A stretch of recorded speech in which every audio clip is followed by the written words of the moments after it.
এই শঙ্কর ফোকাস যাবো ফোকাস যাবো study Shankar study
in the 21st century. With us, we have the galaxy of stars here today. Let me introduce you to the two who are already on the dais with us, and then invite the rest of them to join us. माननीय अतिथिगण, ये हमारा अत्यंत सौभाग्य है कि केंद्रीय संस्कृति एवं पर्यटन राज्य मंत्री श्री प्रहलाद सिंह पटेल हमारे समक्ष उपस्थित हैं। तालियां बजाकर उनका स्वागत करें।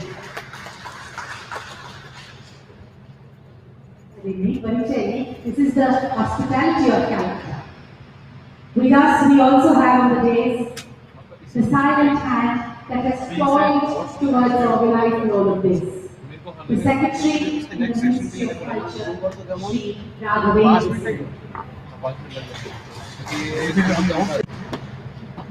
Today is Parakram Divas. और पराक्रमी के बिना पराक्रम कहाँ? So allow me to please invite to the dais the former Air Chief Marshal of the Indian Air Force, Shri Arun.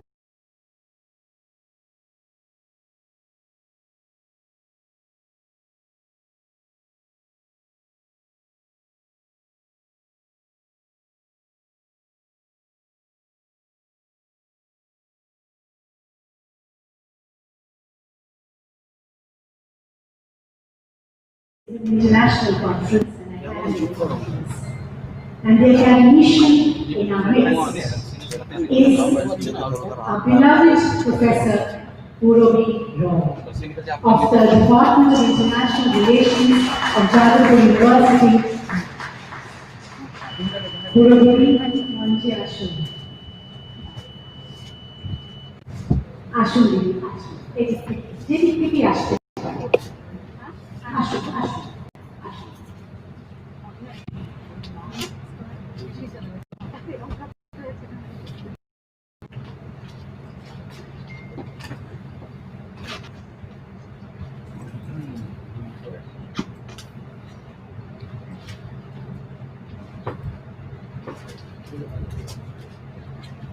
Now I'd like to invite the Director of the Institute of Social and Cultural Studies, Shioran Mukherjee, to please come on the dais. To felicitate and honor them, I would like to request the Director General, National Library, and the Joint Secretary, Ministry of Culture, Shri Padmalochan Sahu, to please felicitate Shri Prahlad Singh Patel. माननीय मंत्री का पूर्ण तरफ से स्वागत। ना podium podium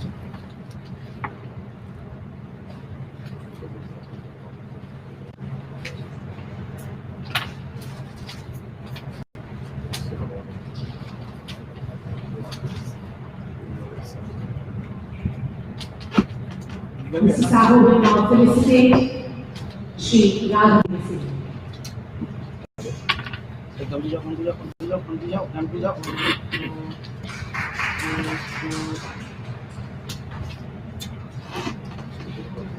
जाओ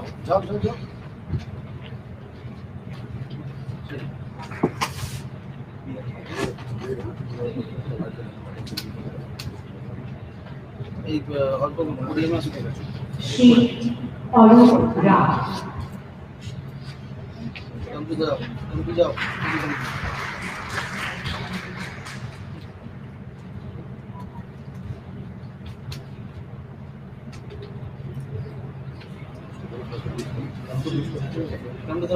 Professor Gurobi Rashtoke, Gurobi Raj, I'm sorry, Gurobi Raj.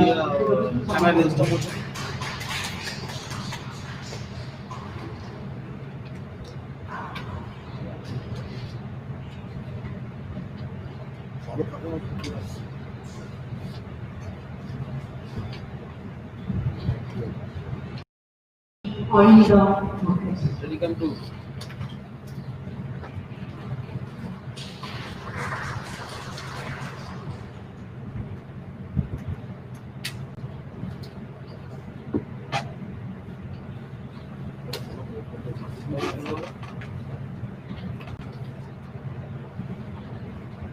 Mr. Sahu, please take your place on the dais.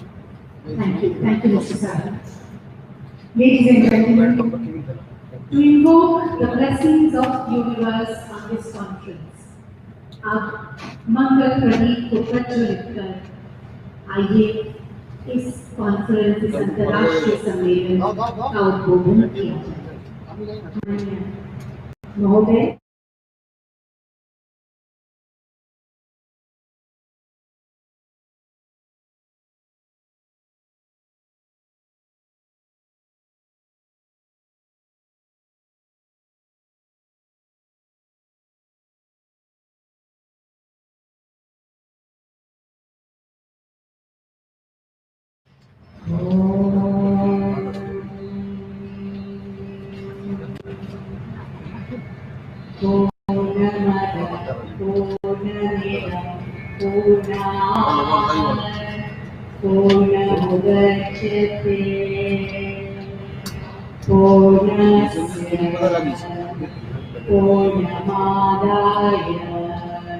अरे एखाने प्रोग्राम शुरू हो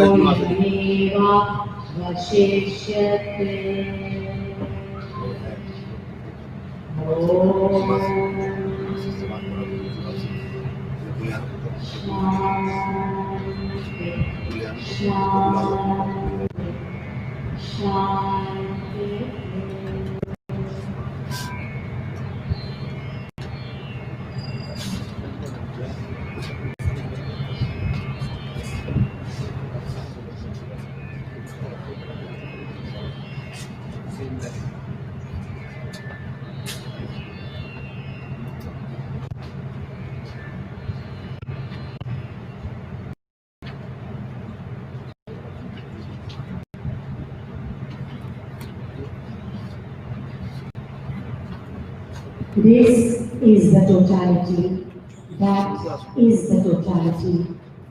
From the totality comes the totality. Decimated from the totality, what remains is the totality. thank you so much for inviting the land and inaugurating the conference. May I now invite Sri Raghavendra Singh to please give the welcome to Singh.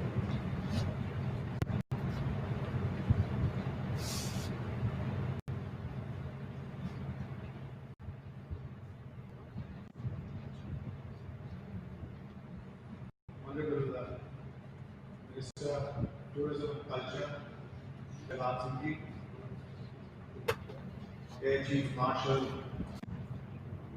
Surama, Virai, Arindamji,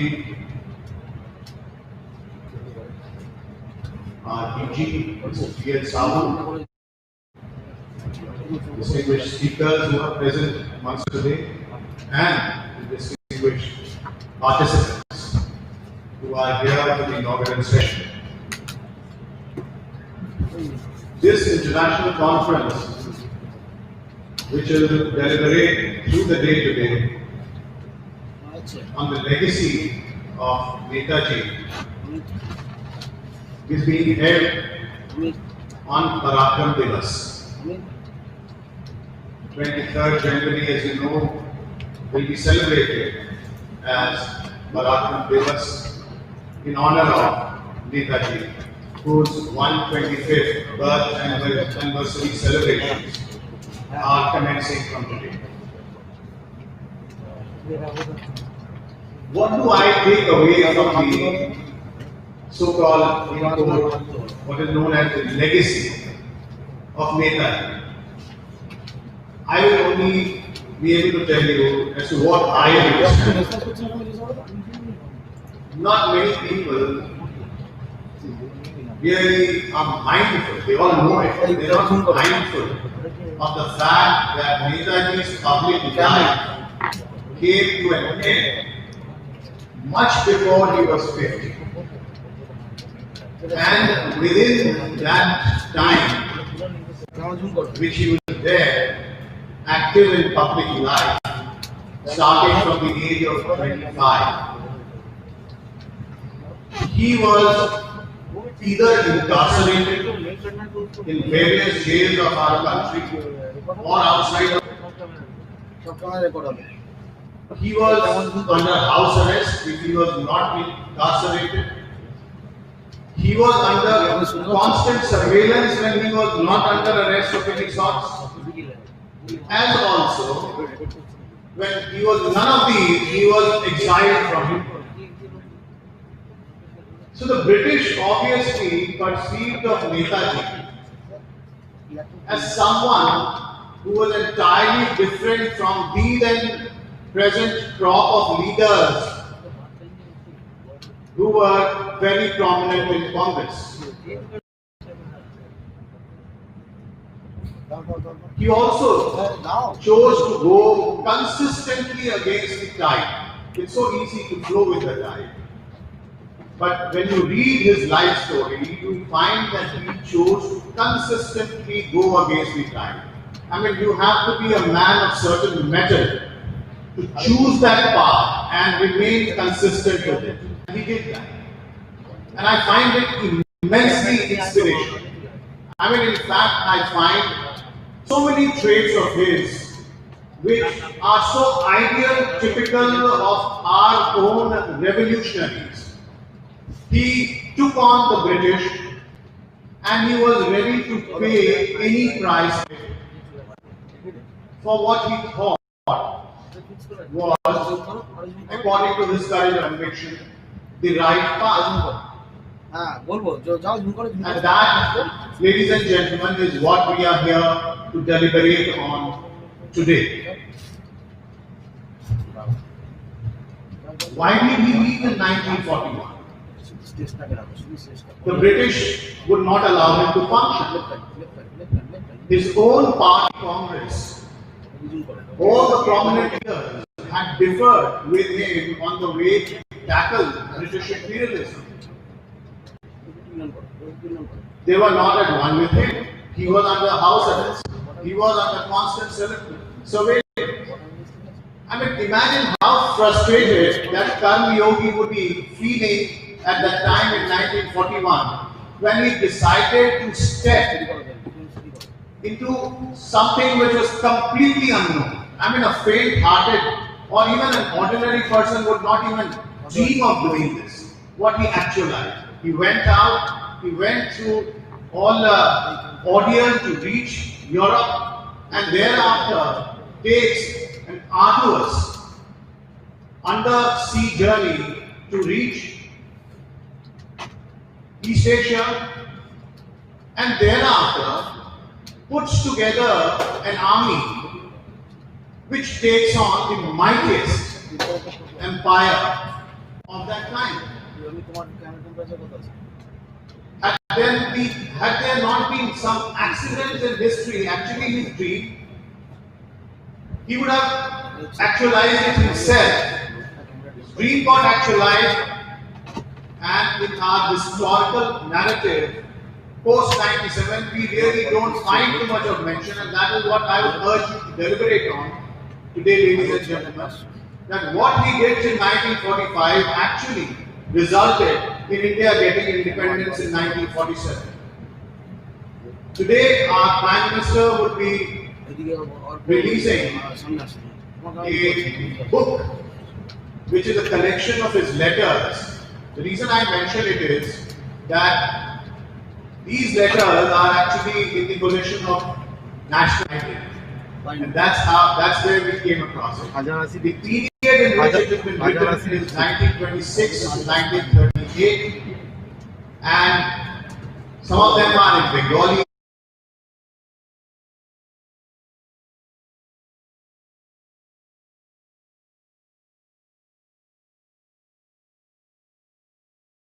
Obviously, since all these letters were censored, so you would not really find something which is categorical. What you would need to do when you read that book is to infer.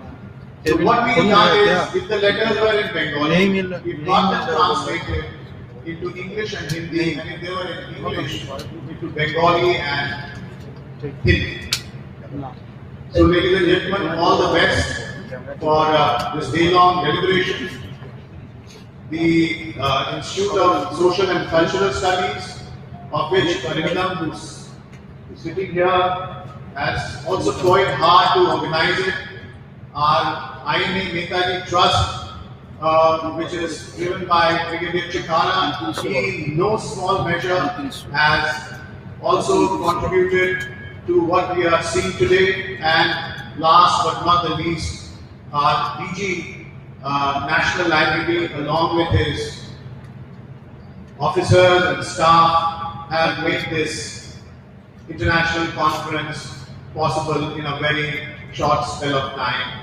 My congratulations to all of you. Thank you very much.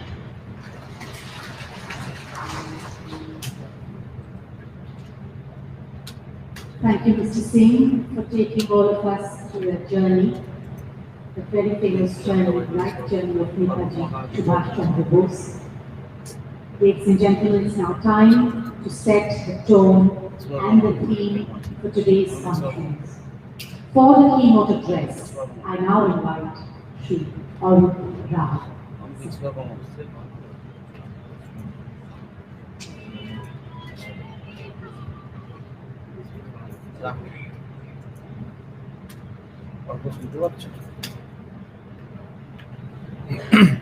white balance follow. Good morning, ladies and gentlemen. Let me pay my humble tribute and homage to the great son of India, Netaji Subhas, on his 125th birth anniversary today. I convey my warm greetings to the distinguished personalities sitting at the desk. I consider it a great privilege to share this hybrid platform with eminent scholars, academia, historians, experts in political and social sciences, writers, filmmakers, other intellectuals, artists, and of course, esteemed veterans from the Indian Armed Forces.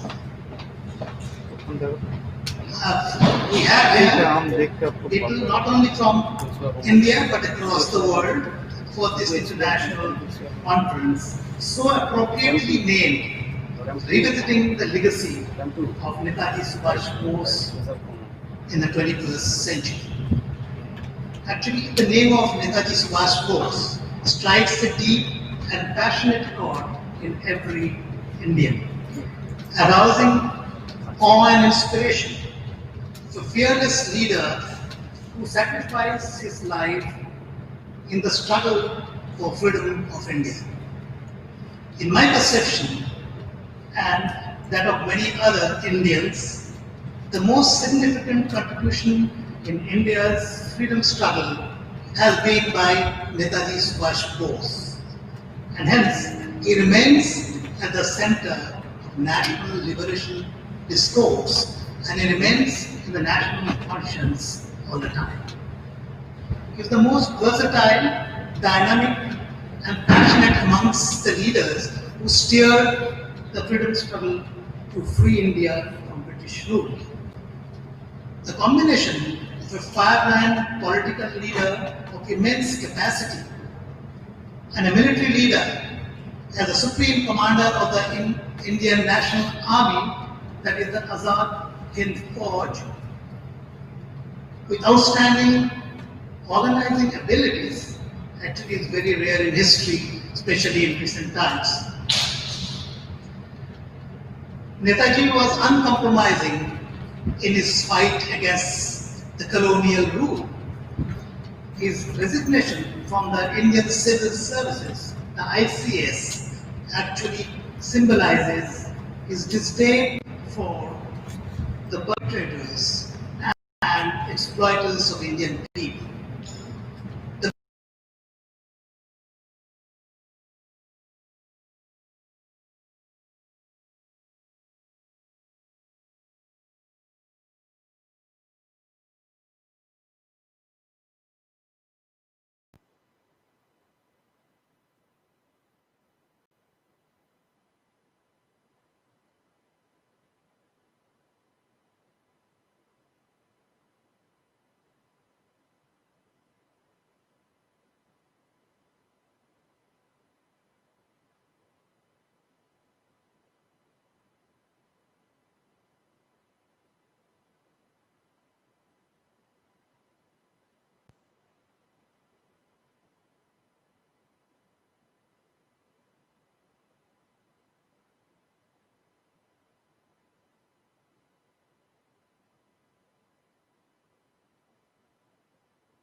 Influenced by the socio-economic and political turmoil in Europe, the fallout of the Industrial Revolution, and the consequent rise of communism or socialism, the developing chasm, and the conflict between two contrasting ideologies, capitalism and communism, which later on ushered in the Cold War conflict.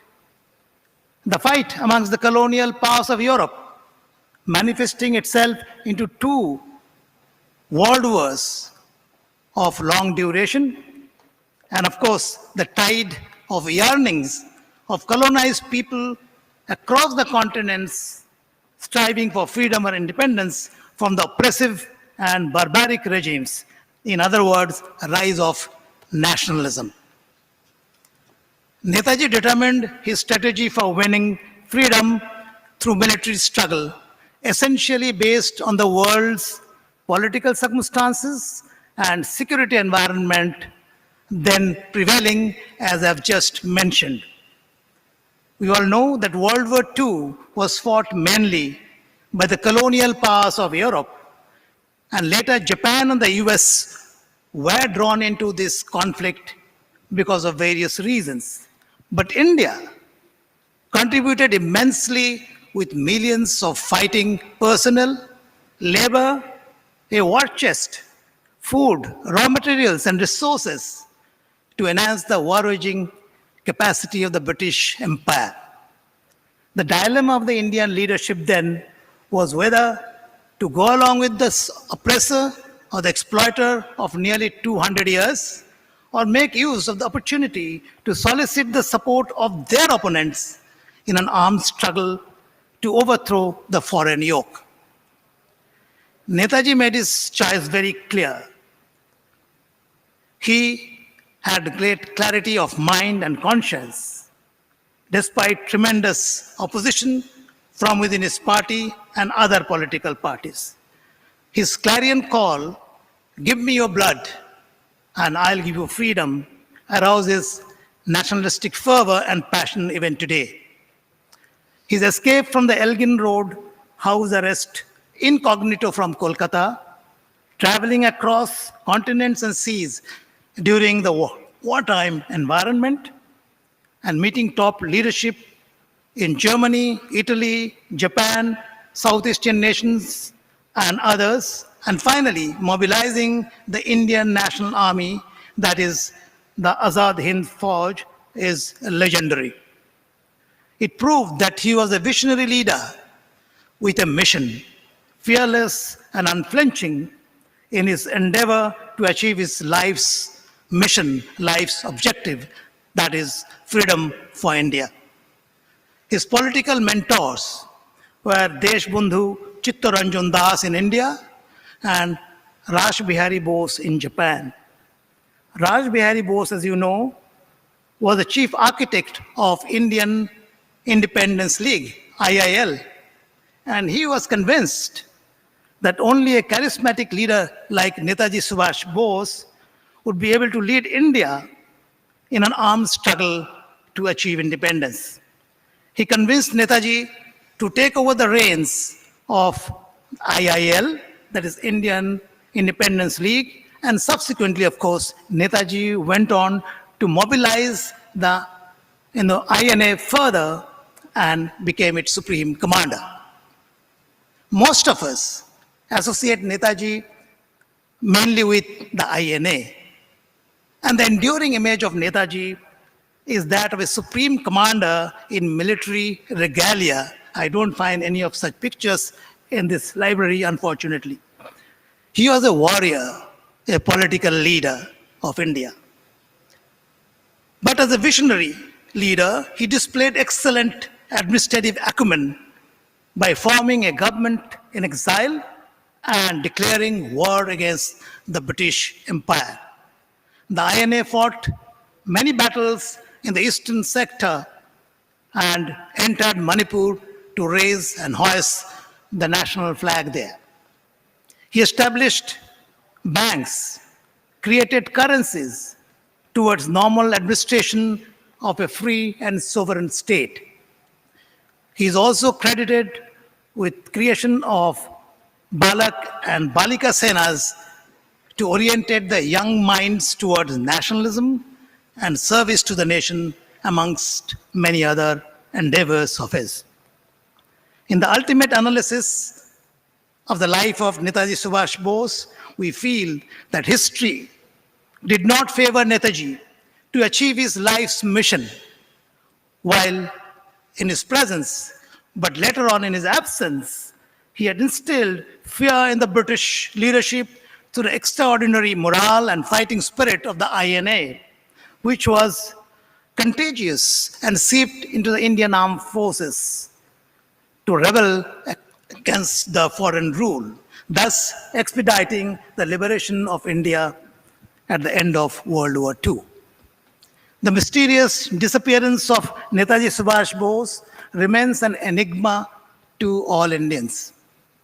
There are many theories of his disappearance, and several commissions of inquiry have not been able to unveil the truth very clearly. His presence in independent India may have ushered in a very purposeful and a determined government and leadership to build a modern, self-reliant, and strong nation. Netaji will always remain relevant to India, especially its military, as well as the world at large, while fighting against exploitation by hegemons. As a military man, an air warrior, having served for 42 years in various capacities, including at the highest level in the Indian military services and the government, I always marvel at the audacious endeavors of Netaji as the supreme commander. His ability and capacity to build and organize a liberation army, that too on foreign soil, arm, equip, clothe, feed, and train that army to fight far superiorly armed, equipped, trained, and a professional army of the British. He proved that leadership and morale go hand in hand and are more crucial than the equipment and the number of people one has in determining the fighting capabilities of the military. The recent display of outstanding leadership and morale by our army in the Galwan Valley skirmish in Ladakh, which won the day for India's sovereignty, is one such example of following in the footsteps of Netaji. Our national security has many challenges, despite India being a peace-loving country with no territorial ambitions. But our borders remain live, be it the line of control on the western borders or the line of actual control in the northern and eastern or northeastern borders. The Galwan Valley skirmish, as I mentioned, the Balakot air strike, and the Uri surgical strike are fresh in our minds, highlighting the threats that we face to India's national sovereignty and integrity. The Wuhan virus pandemic has exposed our over-dependence on China for goods and services and raw materials, undermining our strategic autonomy.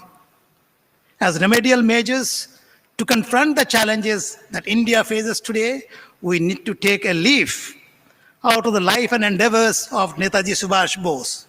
Netaji believed in self-esteem, self-reliance, which is possible when you build our CNP, comprehensive national power, consisting of economic power, the soft power, or the carrots as you call it, as well as the hard power, the military power, or the stick, because both soft and hard power are essential as leverages to influence the behavior of friendly and neutral nations, as well as are more so for adversarial nations. The country, I'm sure, would achieve strategic autonomy through the vigorous, I repeat, vigorous implementation of Atmanirbhar Bharat program and dedication of our entrepreneurs in the private sector honoring Netaji's dream. Thank you. Jai Hind.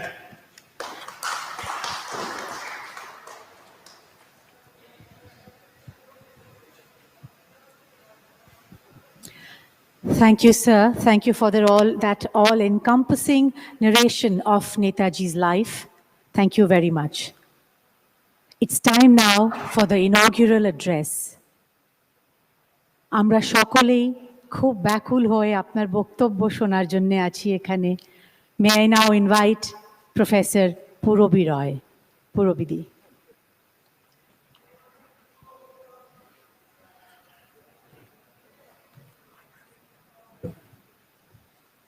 I'm so sorry.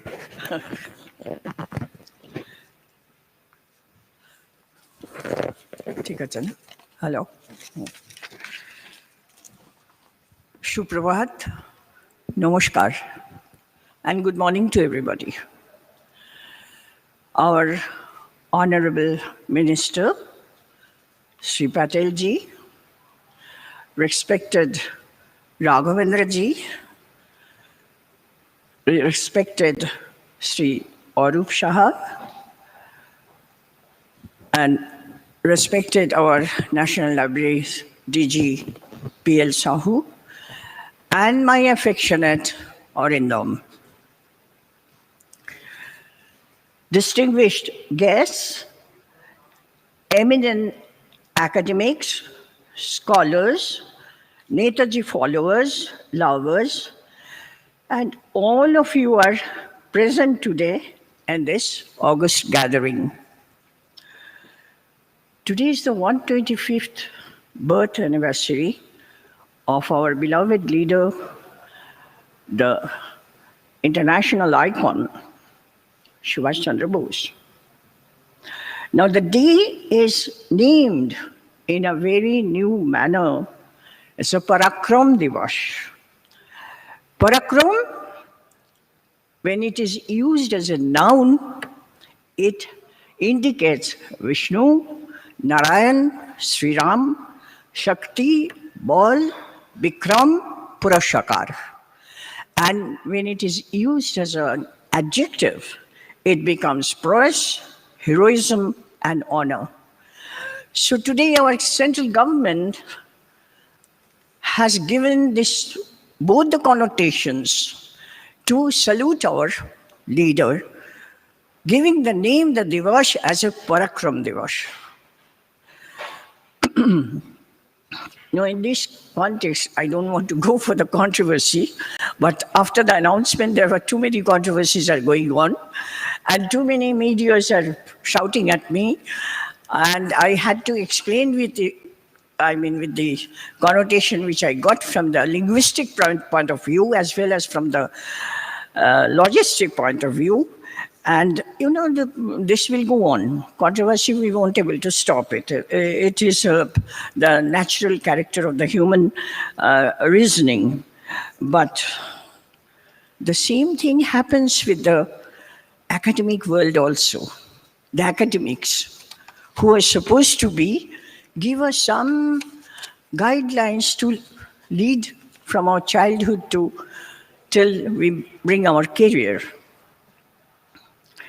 So every academic orthodoxy creates a counter-orthodoxy.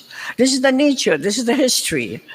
So if we consider a legitimate way to write history, with the help of the original records, the researchers can establish the revised truth, and that is this task of the revisionists.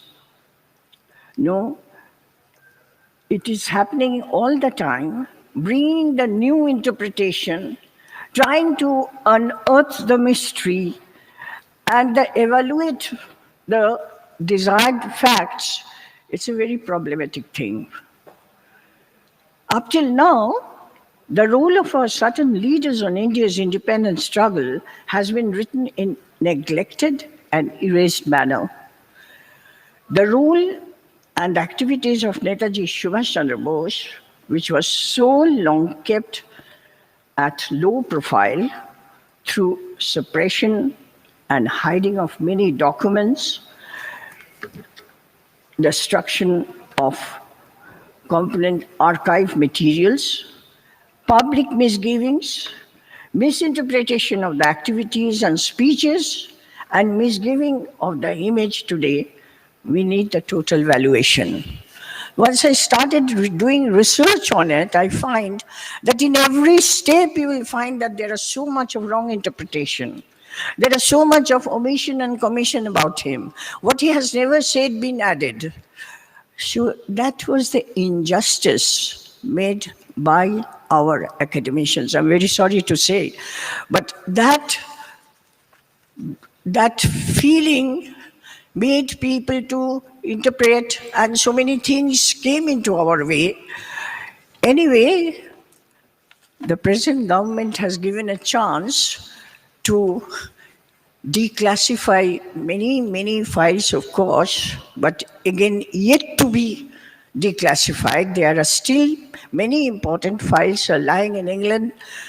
The Chancellor, when the Mukherjee Commission went there, the then Chancellor, Arvind, he committed that there are 3 important files lying with us, and that we are going to disclose and announce in 2021.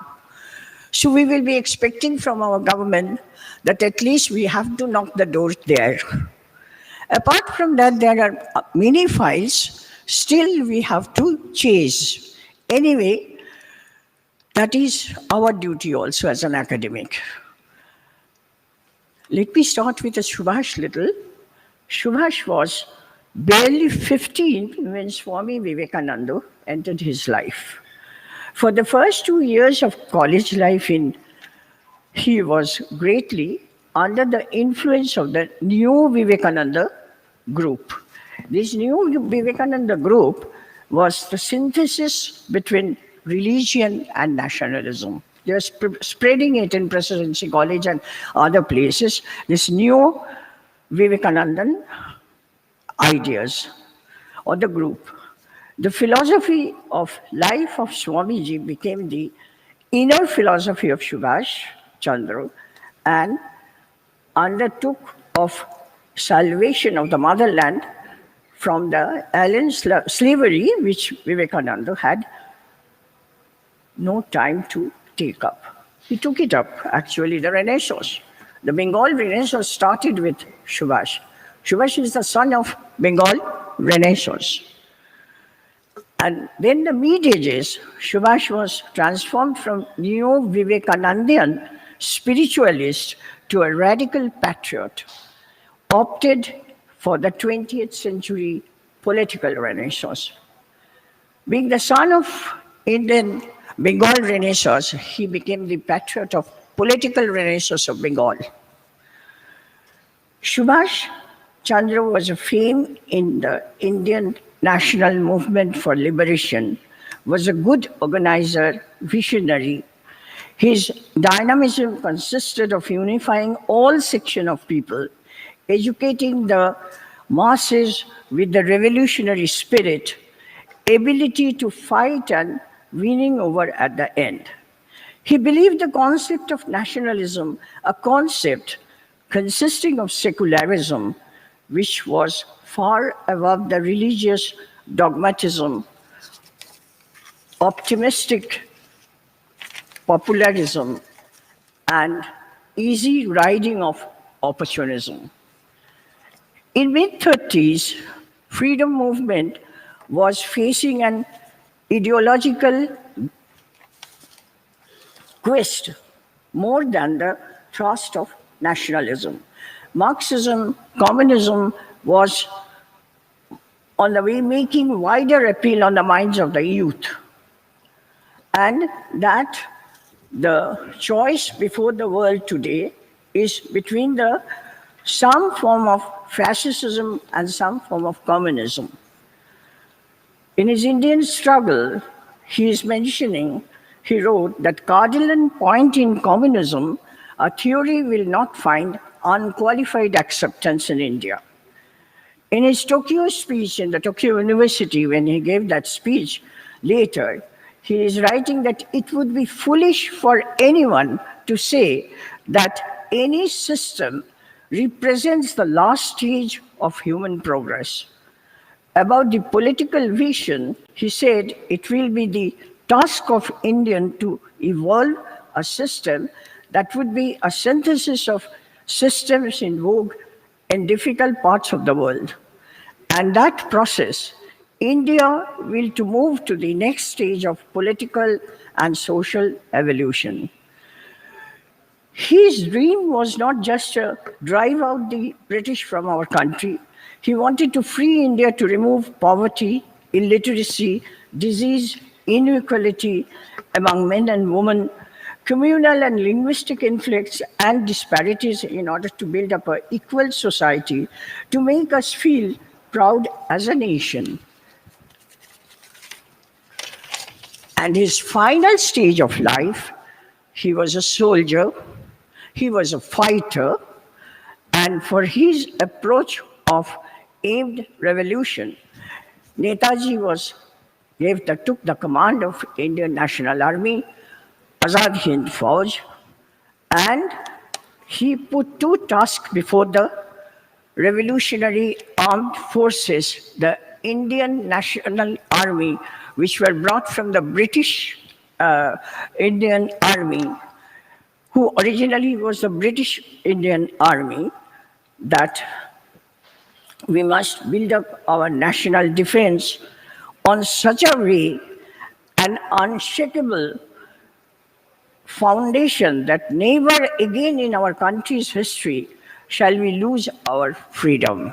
That was his motto, that it should come in that way so that we are never going to lose our freedom. Nothing has been to immortalize him in the pages of history, to make his name enshrined in the letter of gold in the history of Indian freedom. Now, Netaji led the Indian National Army, and his thought was there that in the near future, when India will be free, we will never lose. We will always win. India will always win. And of course, our army and the armed forces, they have shown their best of efforts to do so. But today there is a question that what really happened to our leader? This question is giving us a lot of trouble, and we are searching for that answer. And with that, we have to see what happened to his followers, the Indian National Army. Indian National Army in number is, I mean, whatever it is between, say, 60,000 to 70,000. And they were brought as a POW, the prisoner of war. When they were brought back after the Second World War as a prisoner of war from Singapore, there were 3 ships they sailed. The ships sailed to Calcutta, Chittagong, and Madras. Now, Calcutta ship was carrying around 30,000, and they were brought to Barakpur, which is Nilganj, usually known the place. And that Barakpur camp, they were kept in 1945, end of December, from mid-December to end of December. And they were tortured. They were put in such a way that no one knows that what happened there. Because Nehru, our first Prime Minister, tried to build up a Youth Technology Institute to hide the whole history of the followers of Netaji. And the papers, archival documents are showing that the British intelligence officers and police officers, they gave the command that take them in a train instead of ship. Arrived in Calcutta port. From there, they are transported to Nilganj, and from Barakpur area, they will be going by train by 2nd, 4th, and 6th January 1946. They were boarding the train, but the order was like that. These trains are not going to touch the major stations like Howrah or Sialdah. They have to cross the Halishahar. From Halishahar, they will go to Badawan, Badawan to Asansol, Asansol to Dhanbad, Dhanbad to Mughal Sarai, Mughal Sarai to Benares, from Benares to Lucknow, and from Lucknow to Lahore, and from Lahore to Multan prison.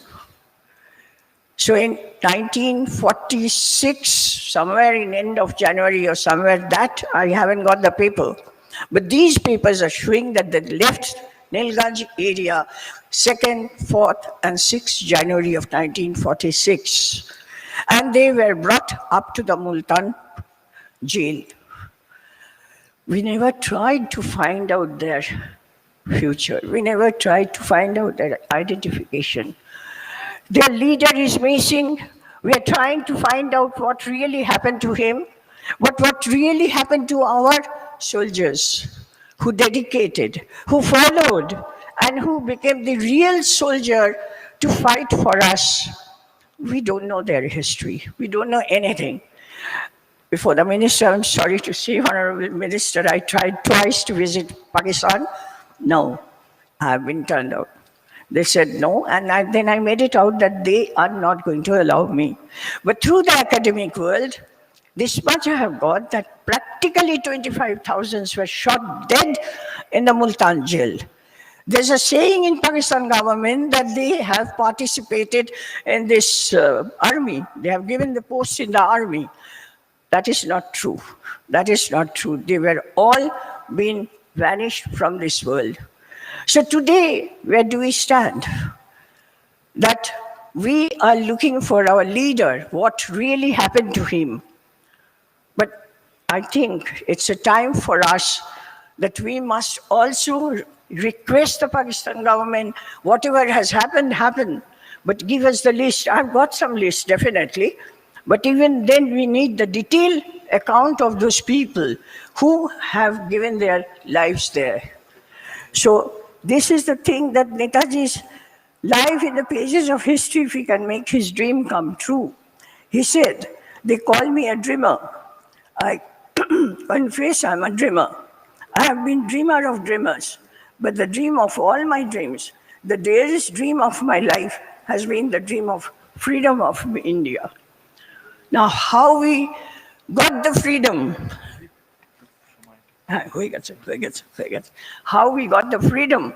So, with this freedom, we need the people who helped us to make us free. To end with the words of Shyama Prasad Mukherjee, his life and career will serve as a source of inspiration to generation of Indians, irrespective of caste, creed, and communities. Only thing I would like to say that I hope today's seminar, that the distinguished participants, the panelists have come from all over India. There are really very good panelists who will be giving their speeches through video from abroad. And I hope you will enjoy the eminent participants, their speeches, and all of us together will make our seminar successful. And we'll keep in mind that we must find out what happened to our leader and what happened to his followers. Thank you.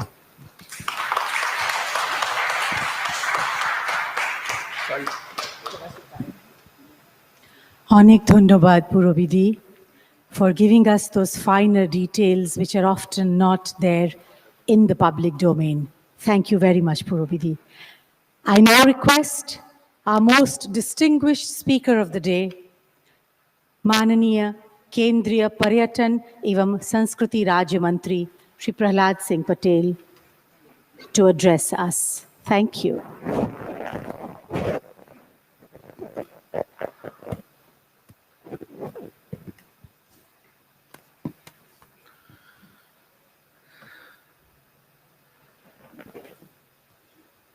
पराक्रम दिवस की आप सबको बधाई। नेताजी के चरणों में नमन करता हूं। ये जो आज गोष्ठी है उसमें तमाम प्रख्यात शोध, सोच और अनुसंधान करने वाले लोग यहाँ पर उपस्थित हैं। मंचस्थ हमारे पूर्ण सेना प्रमुख अरूप साहा जी, जिनकी हमने अपनी बात सुनी है, प्रोफेसर पूर्वी राय जी, अरिंदम जी, साहू जी, सामने ऐसे मूर्धन और मेरे लिए आदरणीय लोग बैठे हैं जो देश और विदेश से आए हुए सभी महानुभावों का मैं संस्कृति मंत्री होने के नाते आप सबका हृदय से स्वागत करता हूं, अभिनंदन करता हूं। मैं ये मानता हूं कि नेताजी की 125वीं जयंती पर हम जो लोग यहाँ पर एकत्रित हुए हैं, कुछ लोग अपनी बात कहेंगे, कुछ लोग उन बातों पर विचार और विमर्श करेंगे। सबसे पहली जरूरत जो मुझे लगती है कि हम सबके मन में ये बात होगी जो नेताजी के चाहने वाले हैं या उस मिशन के बारे में सम्मान रखने वाले लोग हैं, उनका पहला सवाल है सोच पर कि नेताजी को वो सम्मान क्यों नहीं मिला जो उन्हें मिलना चाहिए था। दूसरी बात होती है शोध पर, जिसके लिए शायद मैं पात्र व्यक्ति नहीं हूं, लेकिन जो सामने और मंच पर बैठे हुए लोग हैं वो पात्र लोग हैं। आप शोध में लगे हुए लोग हैं। आपकी दिशा क्या होगी, आप सोचेंगे क्या, लिखेंगे क्या, उपाधि क्या देंगे, आपके मन में नेताजी के उस बहुआयामी व्यक्तित्व का किस हिस्से का असर है, ये हर व्यक्ति के बारे में अलग अलग होता है। इसलिए शोध के समय हमारी अपनी निजी छवि जो हमारे मन में बसती है वो एक रास्ता देती है और हम उसी रास्ते पर आगे बढ़ते हैं। और तीसरी और अंतिम बात मैं कहता हूं, खोज। वास्तव में इतना कालखंड पीछे नहीं गया है कि हमें खोज की जरूरत पड़े, लेकिन जो चीज दफन कर दी गई है उन्हें खोजना पड़ेगा। मैं संस्कृति मंत्री के नाते आर्कियोलॉजी के अनेक क्षेत्रों में जाता हूं, मेरी रुचि का विषय भी है। जब मैं टाइमलाइन को देखता हूं तो टाइमलाइन दिखती नहीं है, सीक्वेंस की कंटिन्यूटी दिखती नहीं है, होने के बावजूद भी नहीं दिखती है। और ना दिखने के पीछे कारण है कि उन व्यक्तियों को जानबूझकर छोड़ा गया जो उनके अहंकार को कहीं ना कहीं आहत कर रही थी। वो नेताजी के साथ भी हुआ है। और इसलिए मैं एक पंक्ति यहां लिखी है बंकिम चंद्र चट्टोपाध्याय जी की, हमारा अपना इतिहास कब लिखा जाएगा। हमें इतिहास बदलने की बात नहीं करना, लेकिन जो सच है क्या वो देश के सामने नहीं आना चाहिए। और मुझे लगता है कि ये गोष्ठी पहली गोष्ठी नहीं है, वर्ष भर हम इस क्रम को जारी रखें। मुझे इस बात का गर्व है कि मैं जबलपुर की धरती से आता हूं। बंगाल की धरती को नेताजी पर गर्व है। स्वाभिमान के प्रतीक के रूप में नेताजी दिल में बसते हैं, इतनी तमाम पीढ़ियां बदलने के बाद भी। कसक भी मन में है लोगों के, लेकिन मैं गर्व के साथ कहता हूं कि जिस धरती से मैं आता हूं वो नेताजी के जीवन के बदलाव की भूमि है, जिसका नाम जबलपुर है। जब वो पहली बार कांग्रेस के अध्यक्ष बने निर्वाचित रूप से, और उसके बाद में उनको जब इस्तीफा देना पड़ा, और जब उन्होंने फॉरवर्ड ब्लॉक की स्थापना की तो उनका पहला डेस्टिनेशन जबलपुर था। अगर उनकी जेल की यात्राओं की चर्चा होती है तो जबलपुर और सिवनी के जेल की यात्राओं की चर्चा नहीं होती। जबकि उनके सुधार स्वास्थ्य की दृष्टि से जब उनके सामने शर्तें रखी गई, ये कहा गया कि आप देश के बाहर इलाज करा सकते हैं, जब वो सिवनी जेल ही था जहां से उनको विदेश ट्रांसफर किया गया था। मुझे एक पत्र भी मिला है जब उन्हें वेना से सिवनी में जो देश पांडे जी उनके सहयोगी थे, उन्होंने उनको पत्र लिखा है कि मुझे याद आती है, मैं स्वस्थ तो हूं लेकिन मुझे वो समय याद आता है जब लोगों ने मुझे सिवनी से देश के बाहर पहुंचाने में मदद की थी। उन तमाम सहयोगियों का हाल जरूर मुझे बताइए। मेरा स्थायी पता तो नहीं है, लेकिन जो मैं पता दे रहा हूं उससे मुझे सूचना मिलती रहेगी। ये बात मैं इसलिए कोट कर रहा हूं कि एक तरफ हम तमाम बातों पर बात करते हैं, मेरे जैसा व्यक्ति, मैं उसके पास एक कस्बे का रहने वाला हूं, हमें नहीं मालूम था कि हम जीवन में संस्कृति मंत्री बनेंगे और 125वां भी जयंती होगी और हम यहाँ पर संस्कृति मंत्री के रूप में भाषण कर रहे होंगे। मैं कॉलेज से निकला था और नेताजी की स्मृति में हम लोगों ने एक टूर्नामेंट शुरू किया 38 साल पहले, वो आज भी चल रहा है। और तय किया कि देशज खेल ही होंगे। आप जबलपुर के आसपास किसी भी स्थानीय निकाय में चले जाइए, ऐसा कोई स्थानीय निकाय नहीं होगा जिसमें नेताजी के नाम का वार्ड ना हो। मेरे साथ संयोग है, मैं गर्व करता हूं, शायद ईश्वर ने निमित्त बनाया होगा, मेरा जो स्थायी पता है वो बोस वार्ड गोटेगांव, जिला नरसिंहपुर, मध्य प्रदेश है। मतलब आप कल्पना नहीं कर सकते हैं कि लोगों के मन में कितनी निष्ठा के साथ में काम करने की आदत है। और इसलिए मैं इस अवसर पर कहूंगा, एक पक्ष है जिस पर कभी विचार नहीं हुआ, वो है नेताजी का आध्यात्मिक पक्ष। अगर मैं एक नौजवान के नाते कहता था तो मैं यही कहूंगा कि नेताजी ने जो चाहा वो प्राप्त किया, लेकिन जो समाज और देश के हित में नहीं था उसको छोड़ने में उन्होंने एक क्षण भी नहीं लगाया। आईसीएस को मेघा की श्रेष्ठता माना जाता था, उन्होंने उसको पास किया, लेकिन इसलिए छोड़ दिया क्योंकि वो देश और समाज के सम्मान के खिलाफ था। उन्हें कांग्रेस के अध्यक्ष, जब वो संगठन में गए तो उसके सर्वोच्च पद पर वो पहुंचे। उस समय कांग्रेस के अध्यक्ष की हैसियत हुआ करती थी, उसकी आवाज हुआ करती थी, लेकिन असहमति और स्वाभिमान के खिलाफ दिखा तो उसको भी एक पल के भीतर छोड़ दिया। अगर वो सेना के क्षेत्र में गए तो वो टॉप कमांडर के रूप में दुनिया जानती है और मुझे लगता है वो पहचान उसी नाम पर उनको है। और उसके बाद में जब उन्हें लगा कि देश आजाद होगा तो मेरा देश कैसा होगा, वो तंत्र स्थापित करने वाले पहले प्रधानमंत्री के रूप में भी उनने अपनी भूमिका को उन दिनों अकेले रहकर भी पूरा कर दिया। जो विषमता आज दिखती है महिला और पुरुषों के बीच का भेद, वो उन्होंने तब खत्म कर दिया तब कोई कल्पना कर नहीं सकता था। मुझे लगता है कि आज आईएनए के वो तमाम लोग जो आज जीवित स्मारक है हमारे सामने, जब आप उनसे मिलते हैं, मुझे मिलने का सौभाग्य मिला है। 100 वर्ष की आयु पूरी करने के बाद जय हिंद बोलते समय जो उनका जज्बा होता है, जो उनका उत्साह और सम्मान होता है, मैं नहीं मानता कितनी कसक के साथ आज हमारे मन में वो मनोभाव हैं। ये गोष्ठी उन तमाम लोगों के लिए समर्पित है जो देश से बाहर से आए हुए हमारे अतिथि विद्वान हैं, देश के भीतर मूर्धन्य लोग हैं जो वर्षों से इस अभियान को चलाकर इन्हें निरंतरता बनाए रखी है। मैं उनको शुभकामनाएं देता हूं, आपका आभार व्यक्त करता हूं और यही विनती करता हूं कि ये कोई दिशा तय होनी चाहिए। अरविंदन जी से कह रहा था, मैं उनसे फिर से कहूंगा, गोष्ठियों की दिशा तय होनी चाहिए। जैसे अरूप जी ने तय किया, हम एक विषय पर बात करें, क्योंकि हमें सोच का भी जवाब देना है, शोध भी करनी है और उसके बाद में खोज भी करनी है। मुखर्जी आयोग की चीजें अभी सामने नहीं आई हैं।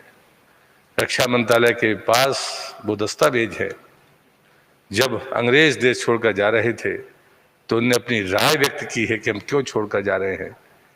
देश के और दुनिया के सामने ये बातें आनी चाहिए, इसलिए क्रम से हम इस गोष्ठियों को इस वर्ष में पूरा करें। मैं आदरणीय प्रधानमंत्री जी का आभारी हूं कि उन्होंने इस दिन को पराक्रम दिवस के रूप में सहमति दी। संस्कृति मंत्रालय उसकी नोडल एजेंसी है और वो घोषणा करने का निमित्त मैं बना, इसलिए मैं अपने आप को गौरवान्वित महसूस करता हूं। मैं नेताजी के चरणों में प्रणाम करते हुए आप सबको इस बात के लिए धन्यवाद करते हुए अपनी बात को समाप्त करता हूं कि आपका विमर्श देश और दुनिया के सामने नेताजी के उस बहुआयामी व्यक्तित्व को लेकर आएगा। आने वाली पीढ़ी अगर किसी से सीख सकती है किसी भी क्षेत्र में, तो वो व्यक्तित्व नेताजी का व्यक्तित्व है। उनके चरणों में नमन करते हुए अपनी बात को समाप्त करता हूं। बहुत अनंत शुभकामनाएं। जय Hind.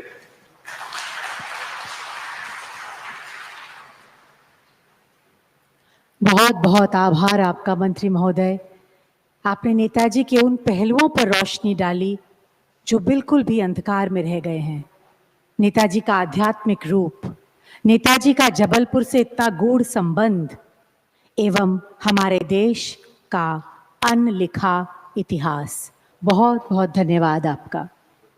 Ladies and gentlemen, I now invite the director of the Institute for Social and Cultural Studies, Shri Arindam Mukherjee, to please give the vote of thanks. Arindam.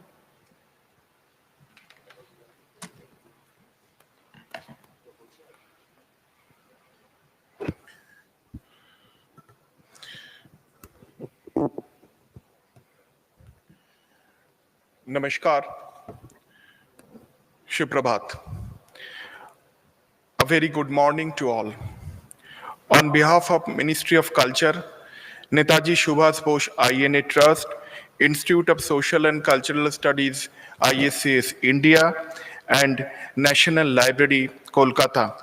I am thankful to one and all for your presence to make this international conference on revisiting the legacy of Netaji Subhas in 21st century a resounding success. Yes, the legacy of Netaji Subhas Chandra Bose in the backdrop of 21st century has to be revisited by all means, and we are blessed enough to get the opportunity to organize this conference. To organize program at international level in celebration of 125th anniversary of Netaji Subhas Chandra Bose at the present worldwide pandemic situation due to Wuhan virus was not an easy task. However, we took up the challenge. The idea was inspire, motivate young generation, instill confidence in them, and the 125th birth anniversary of Subhash Chandra Bose is the right occasion to trigger. The character and activities of a patriot like Netaji Subhash Chandra Bose should be divulged, promulgated, and brought to light. We have a plan to publish a post-conference commemorative volume on this, so to reach people who are not able to attend this conference today.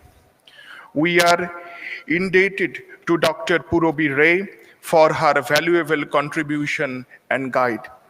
We thank first of all Mr. P.L. Shahu, Joint Secretary, Ministry of Culture and DG of National Library for his cooperation and all-out guidance. On our heartful thanks to the stellar cast distinguished speakers who readily accepted the invitation and are going to present their papers in this conference.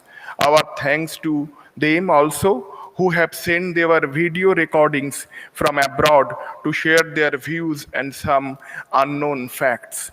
The team members of ISCS and National Library tried their best, heart and soul, with dedication and hard work to maintain all the necessary measures to make it as precisely imperfect as possible. We beg your pardon if still any lapse is found on our part.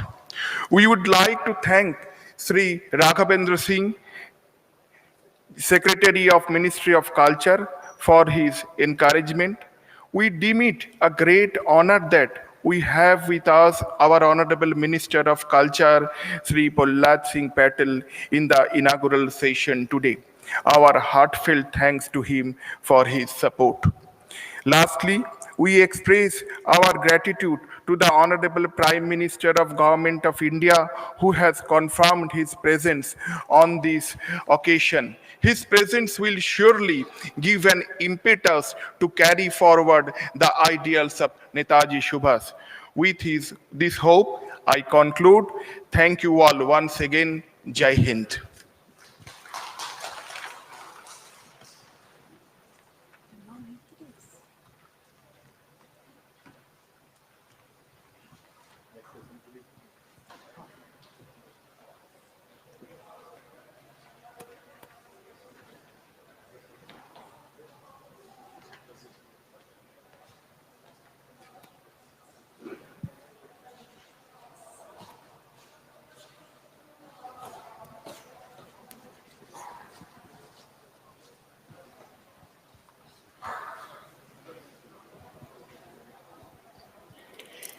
Ladies and gentlemen, the inaugural session having been concluded, we are now ready to commence the first part of our conference, revisiting the legacy of Netaji Subhas in the 21st century. May I now invite Dr. K.K. Kochukoshi to please join me on the dais. Mr. Kochukoshi.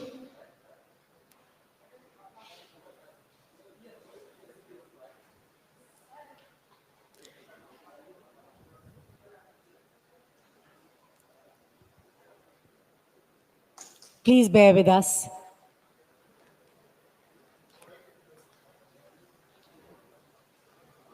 Mr. Kochukoshi. Please join me on stage to welcome and felicitate the members of the first panel. I now invite Professor Nirban Boshu to please come on the dais.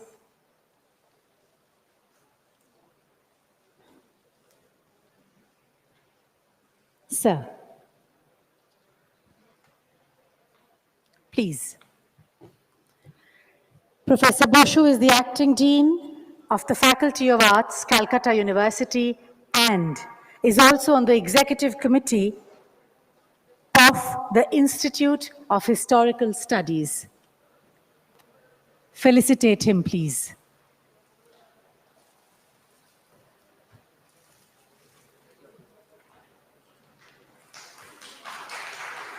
Thank you. Thank you so much.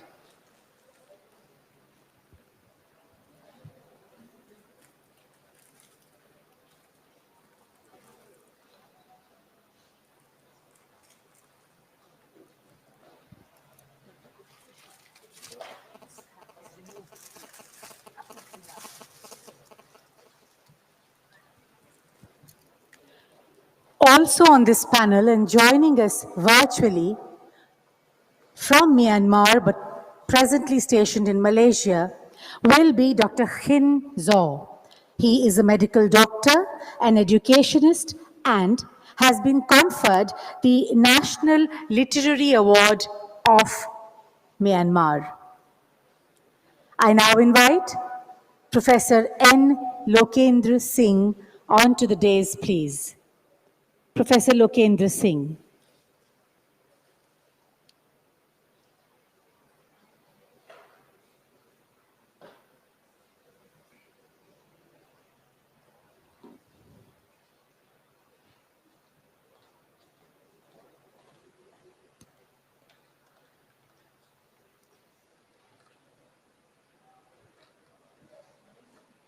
Welcome, Professor Singh.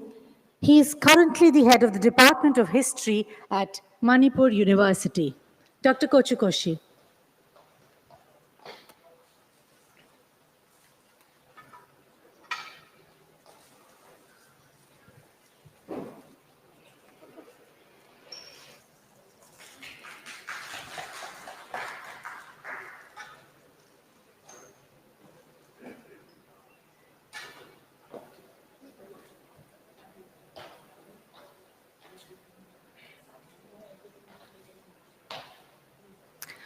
On this panel, we have, and I welcome Muhammad Ashraful Islam from Dhaka, please. Ashraful Bhai, please.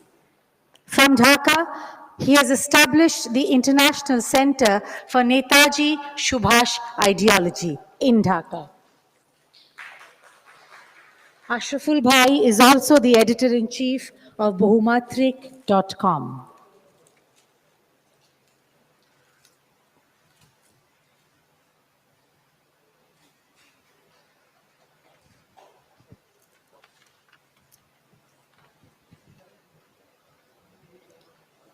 The last member on this panel, definitely by no means the least, Professor Kapil Kumar.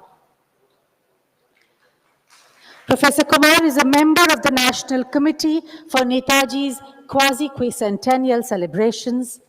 He is the chief historian of the 5 Prime Ministers' museums, in addition to being a member of the Press Council of India.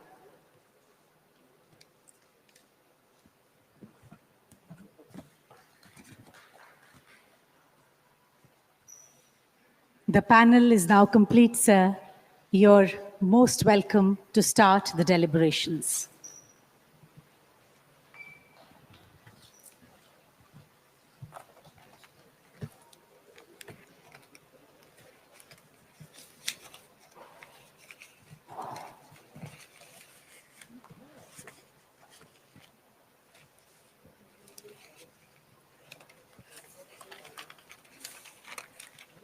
Respected Purabidi, my fellow speakers, and the distinguished audience, it is a great honor to me to preside over the first academic session entitled Subhas and Indian Freedom Struggle at the International Conference on Revisiting the Legacy of Netaji Subhas in the 21st Century, organized by the Institute of Social and Cultural Studies, Kolkata, in collaboration with the National Library, Kolkata, and the Ministry of Culture, Government of India, and other bodies, to commemorate the 125th birth anniversary of Netaji Subhas.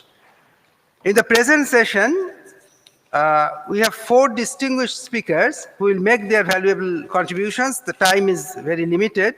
The first speaker is Dr. Khin Zhao, who will make his presentation virtually, I think.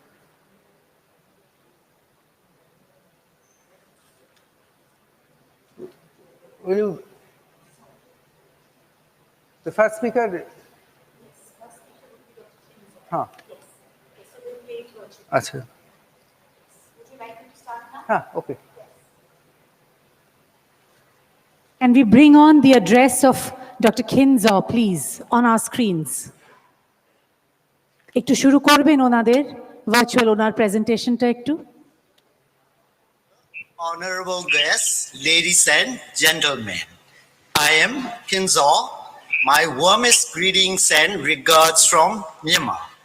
First of all, thanks to all the organizers of this international conference on Netaji Subhas Chandra Bose, especially to Dr. Arindam ji, Dr. Gautam ji, and all the team members from Institute of Social and Cultural Studies, Kolkata. And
as there is some logistic problem, may I request the next speaker, Dr. N. Lokendra Singh, to make his presentation within 12 minutes only, sir.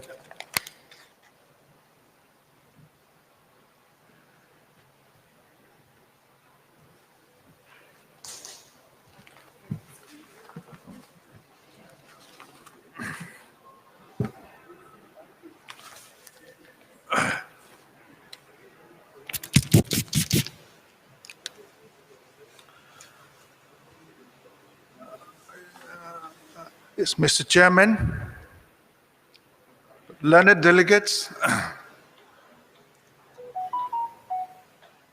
distinguished invitees, and ladies and gentlemen. The time that has been allotted to me, 12 minutes, is indeed very short for putting across clearly some of the core issues that I wanted to clarify today.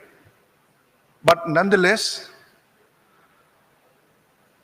I would like to put in front of you a few issues for your kind consideration. The theme is my theme is INA Japanese campaign in Imphal and Kohima and the local participation. Lots of literatures are there on Subhas Bose, on Second World War, even on INA, but there are very limited literature on the participation of the local people during the first 5-6 months of 1944, when the 3 divisions of the Japanese Imperial Army, the 33rd Division, the 31st Division, and the 15th Division, took a resolution in 1943, second half of 1943, under the leadership of Hideki Tojo, on the insistence of Subhash Chandra Bose, to take a decision to invade, to go across the border of Myanmar or Burma, which was already under the control of the Japanese Imperial Army by 1942 second half, and which they had been running for about 2 years, from 1942 second half, say till around 1944 first 3 months. The INA first division, of course only 3 regiments were there. The first regiment, which was under the command of Zaman Kiani, it was coming along with the 15th Division. The Guerrilla Brigade, which was under the command of Sir Nawaz Khan, was instructed to go along with the Japanese 33rd Division, which was coming through the Chin Hills to Churachandpur district of Manipur, and to come down to Imphal, which was the supply base of the Allied force. The 31st Division, which was crossing the Chinwin River at 2 flanks, say between Homerland and the Thangdut, they were supposed to go straight away to Kohima, say cutting across the rugged hilly terrain of Manipur Hills, and then to the Naga Hills, because these are the adjoining hilly areas. So therefore, when these 3 divisions, the Japanese divisions, supported by the 1st Division and categorized into 2-3 regiments and the brigades, when they were crossing over to the frontier of India, they were coming straight away. The 33rd Division was coming straight away across the Chin Hills to Churachandpur, and from Churachandpur, they were trying to have control over the Imphal Valley, which was about, say, the total area of Imphal Valley is about, say, 200 square miles. Now, in Manipur, there were 3 distinct communities which was supporting the Japanese INA campaign. Number 1 was the Meiteis of Manipur Valley. Number 2 was the Kukis, the Kuki ethnic group, which was inhabiting the trans-border region. The Kukis were basically the inhabitants of the Sagaing province of the present Myanmar. They settled down for quite some time in the Kabo Valley area. They were coming down from Chin Hills, and they had migrated into the territory of Manipur in 2 waves. The old Kukis, they came around 1850s, 1840s. But the new Kukis, they kept on coming even still now. Many of the Kukis keep coming by crossing over to the Manipur boundary So therefore, the cookies constituted a very important social category which was working in tandem with the Japanese INA forces, because the Japanese INA forces, they were trying to take assistance in terms of supply, in terms of labor, in terms of other information through the cookies. And once the INA Japanese force comes, say they came over to Manipur Valley, obviously the Meiteis were there. There were a good number of the Meiteis who were inhabited around the Mandalay region, because during the 18th and 19th century, a number of Meitei skilled craftsmen, say Meitei, say Brahmins, they were captured by the Konbong kings under Alompra and his descendants, and they were made to settle down in many villages along the Chinwin River, and these community even still constitute a very important segment of the greater Pan Meitei community in this particular region. So when the Japanese INA group, once they established command over, say, Burma, they were trying to interact with many of the Meitei traders. They were trying to interact with many of the skilled personals and the Meitei peasants who had settled down across the Chinwin River, and through them, they were trying to open communication. They were trying to have interaction with the people who had settled down in Manipur Valley as well as in Manipur Hills. And the third category who had supported the INA Japanese campaign, both in, say, Naga Hills as well as in the Imphal battle, was a particular tribe of the Nagas of Manipur called the Tangkhuls. The Tangkhuls, they inhabit the northern hills, and they are not the Tangkhuls of Naga Hills. They are the Tangkhuls of Manipur, and this Tangkhul also inhabit the trans-border region in the Somra tract. So therefore, the INA Japanese group, they were trying to take assistance in terms of labor, in terms of, say supplier of food, in terms of manpower, and in terms of informants. And these three categories of people, when the INA Japanese group, they had any kind of interactions, they tried to provide assistance to the INA Japanese campaign, both in the, but mostly in the Imphal campaign. In the Naga Hills, it's a completely different story, because Naga Hills, it was a very slow and a very,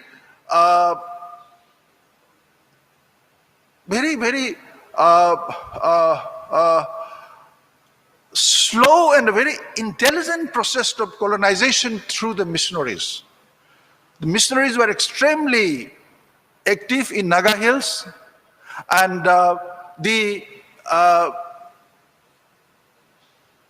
during the First World War, around 200 Nagas were recruited as to work as the labor force, to work for the British forces in the European front. And when they came back after the war, they provided they worked as a catalytic agent and as a nucleus for the stabilization of the colonial rule. And that they were working in tandem with the missionaries as well as the colonial officers in the stabilization of the colonial system in the Naga Hills. And therefore, there was very, very limited resistance. There were very, very limited anti-colonial and anti-British resistance during the latter part of the 19th century and even towards the first half of the 20th century. So whereas the reverse was the story in the case of Manipur, because the Kukis, they were also recruited. 750 Kukis were recruited to work as a labor force during the First World War, to work in the labor corps for working in the front at Mesopotamia and in Belgium. And there was a strong and a very extensive rebellion of the Kukis between 1917 and 1919 for 2 years. And this rebellion had spread over from the hill areas of Manipur to the Chin Hills and the many other Kuki inhabited areas. And the Kukis, they were basically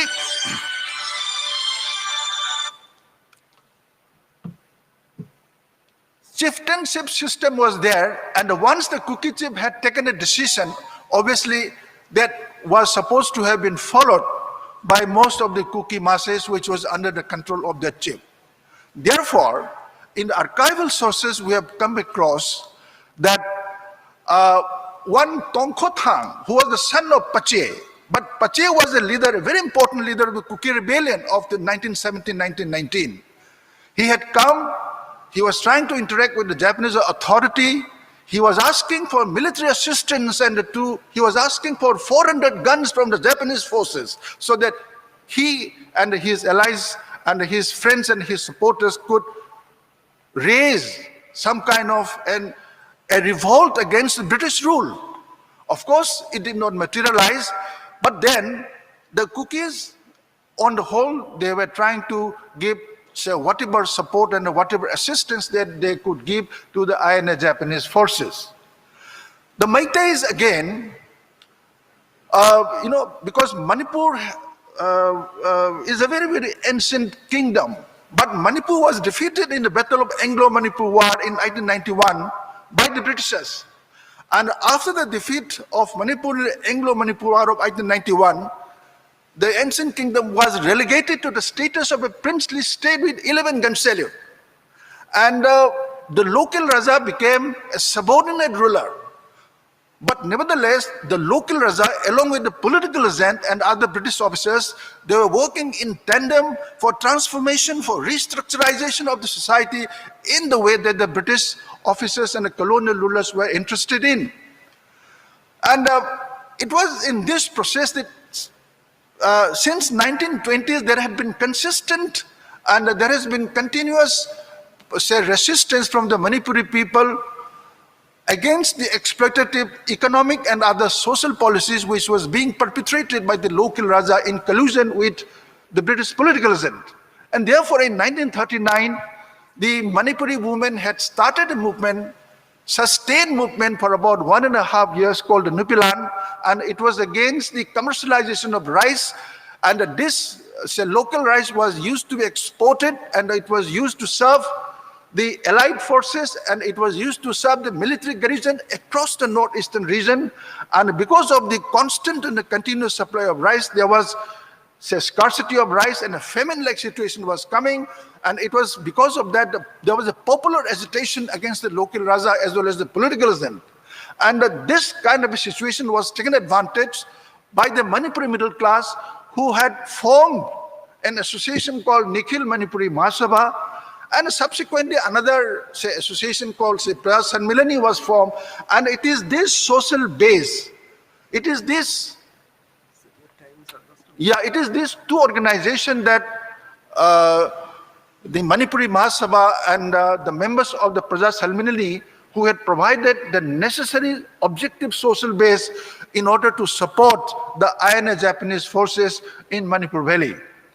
And the government of Manipur in 1982-83, they had brought out a publication, that is the Freedom Fighters of Manipur, and they have identified around 71 Kuki personnels as well as 42 Meitei freedom fighters.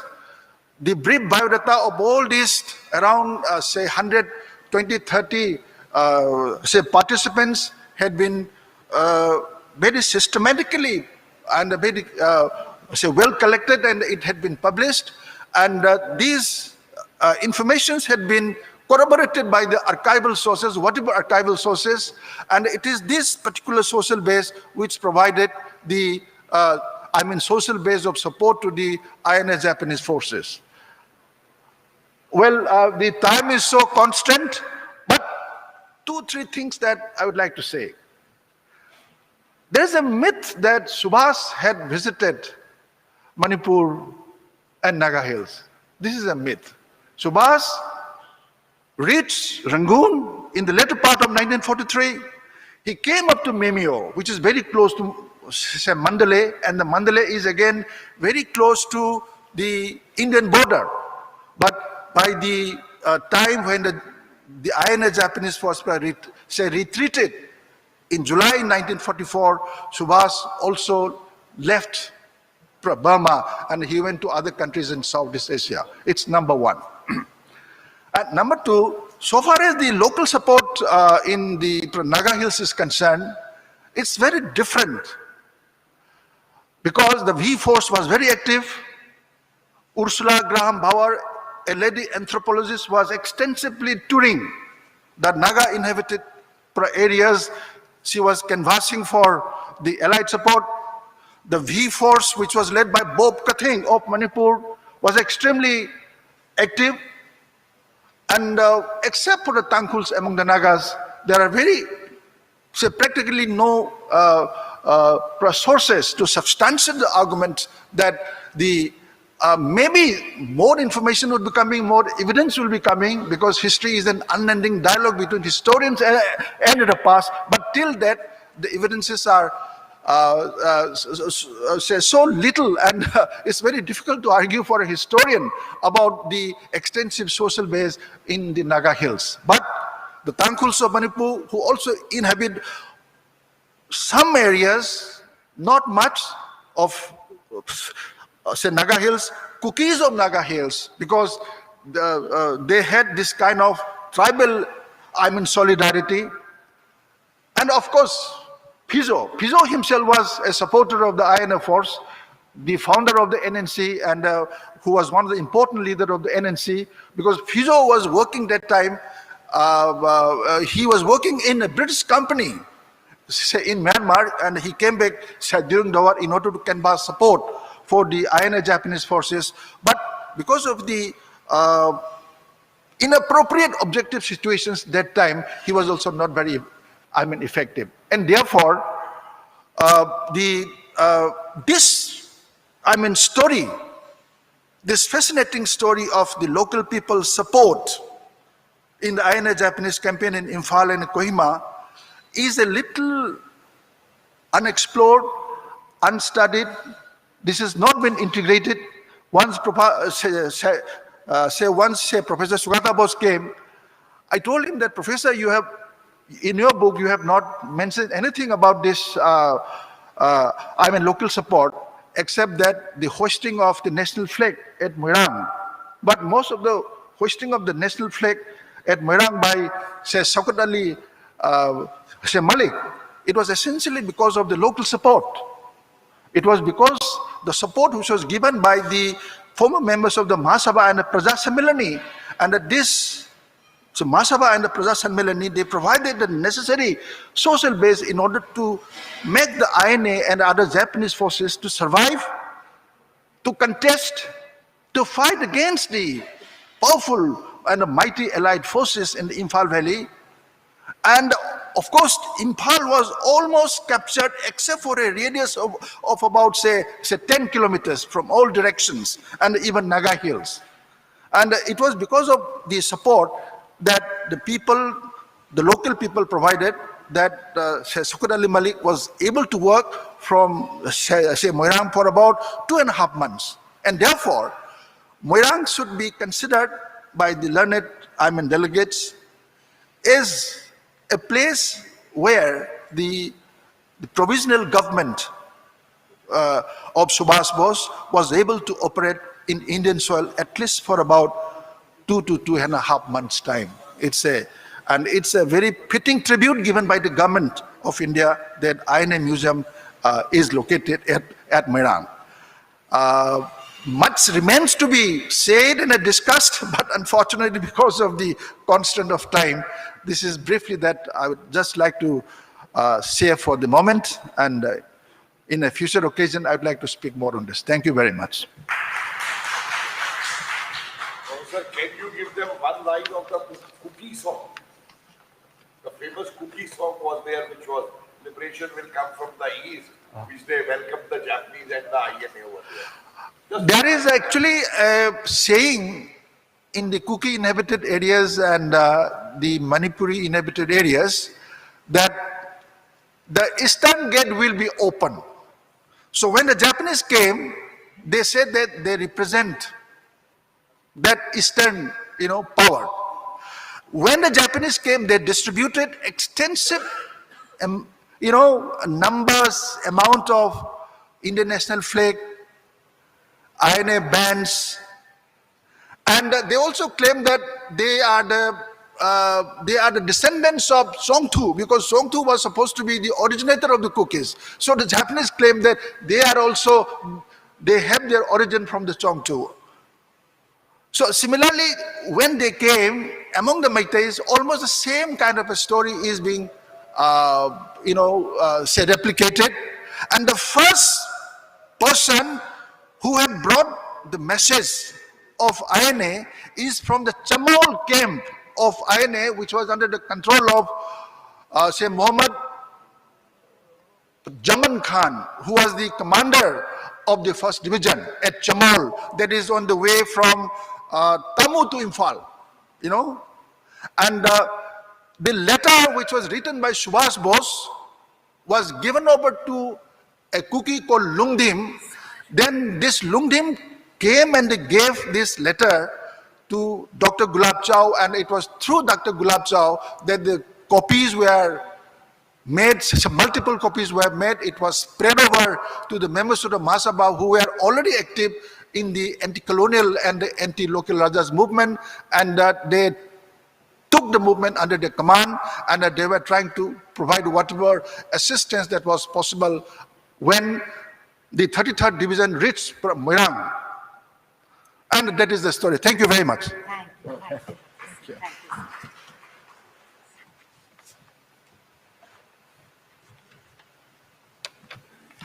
Thank you, Professor Lokendra Singh, for your very illuminative paper. Next speaker is Mr. Muhammad Ashraful Islam. So, Mr. Islam.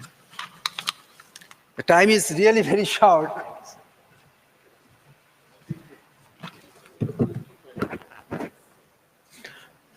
Honorable Chair of the seminar, respected dignitaries, and my beloved Indian brother and sister, I would like to share some views regarding my subject, struggle of Azad Hind, Liberation War 1971, and other issues. The background of Netaji Subhas Chandra Bose' courageous India voice to bring full self-government to India had long been said to conquered for many centuries by exploiting the turbulent world condition of World War II, when the message of liberation desired by the people was proclaimed by Subhas Chandra Bose with great power. The colonial British monarchy was able to sense its immense energy. Subhas Chandra Bose made him as a genuine Indian nationalist leader, Netaji, for his strong self-confidence and unique diplomacy and tactics. One of the notable issues between Netaji's Azad Hind government and the Azad Hind force is to be able to instill in the people a heartfelt passion for the motherland. We will see that this immense emotion was blown away like straw by touch on the British throne. The Indian soldiers in the British army, when they were prisoners of war, Netaji's emotional speech and unique personality fully mesmerized them. In that hypothesis, thousands of prisoners of war prepared themselves for the liberation of their motherland with the utmost sacrifice. The question of how, as a limited army, the Azad Hind army would deal with a hard-trained British force was put to their commander-in-chief by the Azad Hind commanders. Netaji's response was he would gradually include millions of Indians in Southeast Asia. To the patriotic freedom fighters, the fall of the British was unbeatable. Not only that, the instruction on the battlefield were not to shoot at the Indian troops of the British forces from the beginning. The call for their motherland should be heard first. This strategy brought unprecedented benefits to the battlefield of Azad Hind Fauj, or revolts in various army camps and naval revolts inevitably lead to the collapse of colonial power, and British finally left to survive. Now we will look back at the course of events just 2.5 decades after Netaji's India's expedition. We will see the return of Netaji's ideology in fragmented India after the unfortunate consequence of partition. Another great history of liberation of Bengalis was written by Netaji's freedom guerrilla tactics. The repression of Pakistan, which emerged as a new colonial power, is reminiscent of that old oppression. But the awakened Bengali nation stood firm the heroism. Pakistan also had to say goodbye to Bangladesh in 9-month fatal war. The deep connection with these two great liberation struggles not only showed the unity of certain issues, but also the conscious and philosophical truth of these two struggles is that the tradition of Subhas Mujib ideological relationship rightly formed the ultimate path of Bengali liberation. The return to his homeland, Bangabandhu Sheikh Mujib, has proudly highlighted Netaji's inspiration.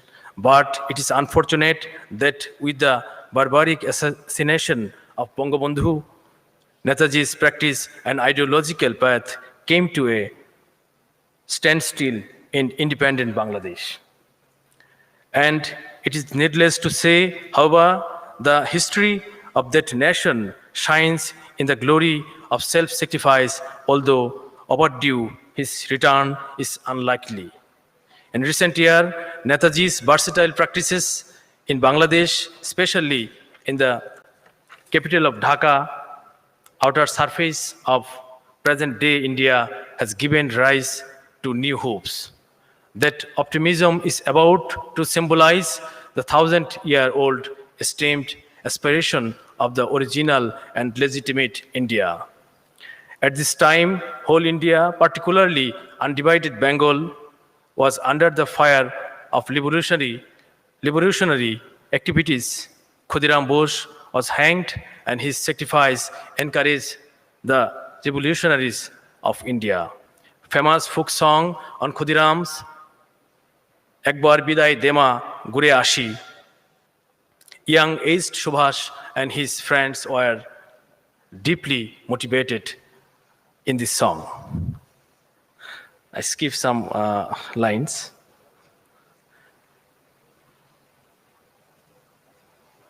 After liberation of Bangladesh and Mukti Juddha, Bangabandhu Sheikh Mujibur Rahman, along with the Prime Minister of Indira Gandhi, came to Kolkata, and the garlanded flower to Netaji statue, Bangabandhu said in a press conference that liberated Bangladesh and Mukti Juddha was due to Netaji's inspiration, and he also was inspired by Netaji Subhas Chandra Bose, as he is mentioned in his unfinished autobiography. Jikorgacha in Jashore, Bangladesh, there was a transit camp just after Second World War for captured INA soldiers. It is in record that many INA men were brutally killed in Jikorgacha transit camp. In the year 2018, 23rd January, we celebrate Netaji's birthday as a Deshprem Dibosh in Dhaka. I am very much glad to present here in Netaji's city, Kolkata. পরিশেষে আমি দৃঢ়চিত্তে বলতে চাই যে পরাধীন স্বদেশের মুক্তির জন্য নেতাজি লড়াই করেছেন। আজকের দিনে সেই খণ্ডিত স্বদেশী হলেও তার উত্তরাধিকার হয়ে বাংলাদেশের জনগণের পক্ষ থেকে আমি গৌরব বোধ করছি এবং সেই অধিকারে গৌরবদীপ্ত কণ্ঠে উচ্চারণ করতে চাই, নেতাজি গোপনে ভারতবর্ষ ত্যাগ করবার পূর্বে যে শেষ সফরটি করেছিলেন সেটি পূর্ব বাংলায়, এবং পূর্ব বাংলার জনগণের কাছ থেকে তিনি সবচেয়ে বেশি প্রেরণা, সাহায্য, সহযোগিতা লাভ করেছিলেন। এবং আজকের বাংলাদেশের পক্ষ থেকে আমি জানাতে চাই, চিরবন্ধুপ্রতিম বাংলাদেশ এবং ভারতের সৌহার্দ্য মধুর মৈত্রী বেগবান রাখতে নেতাজির ত্যাগ ও সমহান আদর্শের যুগপৎ চর্চা নিশ্চিতভাবেই বিরাট নিয়ামক হতে পারে। শেষ করতে চাই গুরুদেব রবীন্দ্রনাথের সেই অবিস্মরণীয় বাণী স্মরণ করে, যা তিনি তার প্রিয় দেশনায়কের সমক্ষে উচ্চারণ করেছিলেন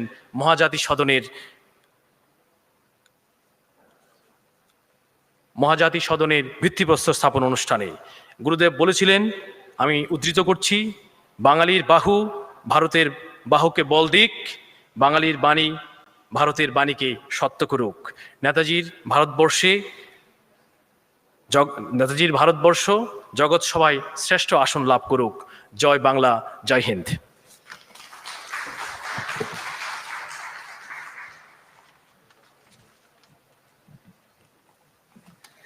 thank you mister Mohammad Ashraful Islam.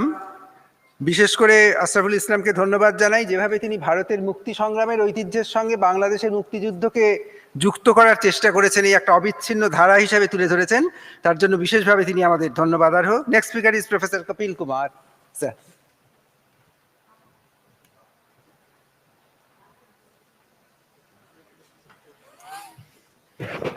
Jai Hind. Thank you, Dada.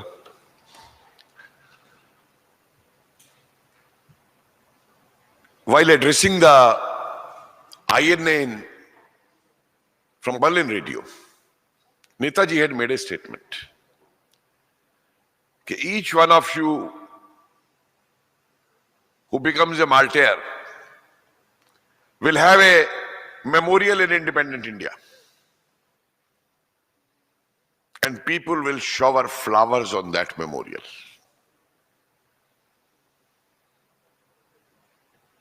There cannot be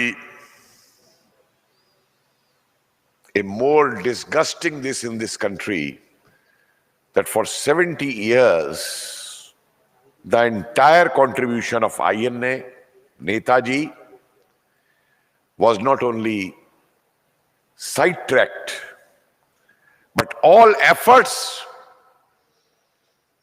made by some were suppressed and crushed.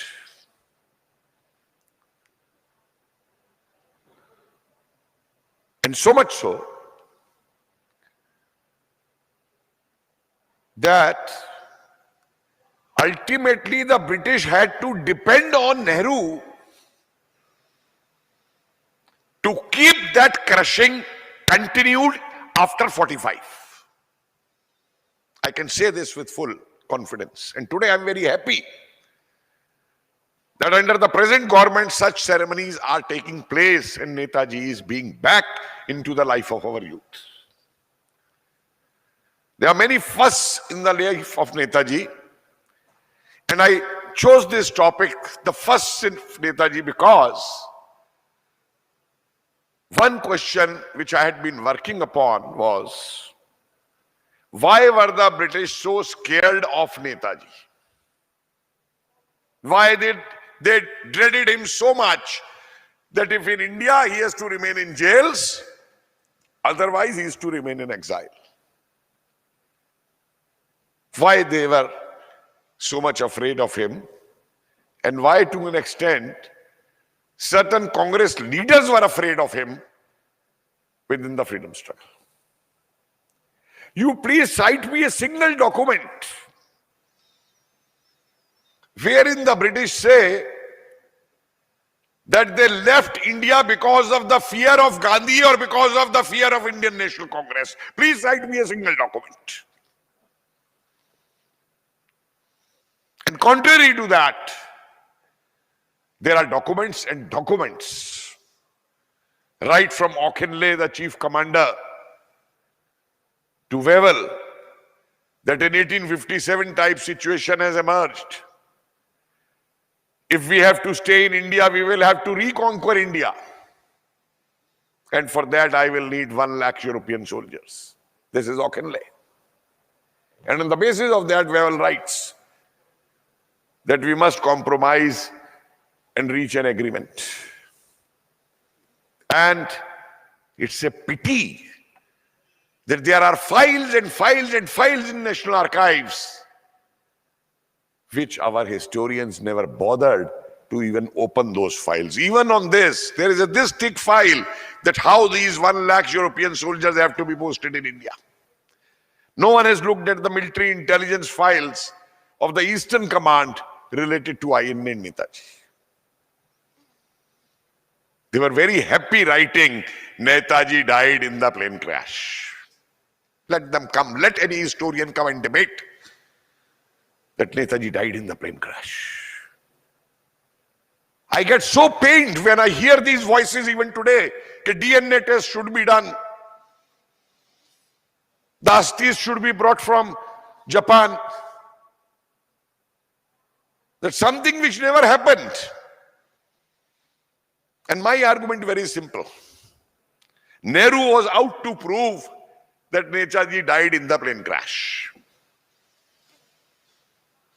And with this, when those so-called 2 bags came from Japan, those 2 suitcases, which were kept at Tinmurti also for a month, with that burnt some jewelry and some remains, so-called remains of the plane crash.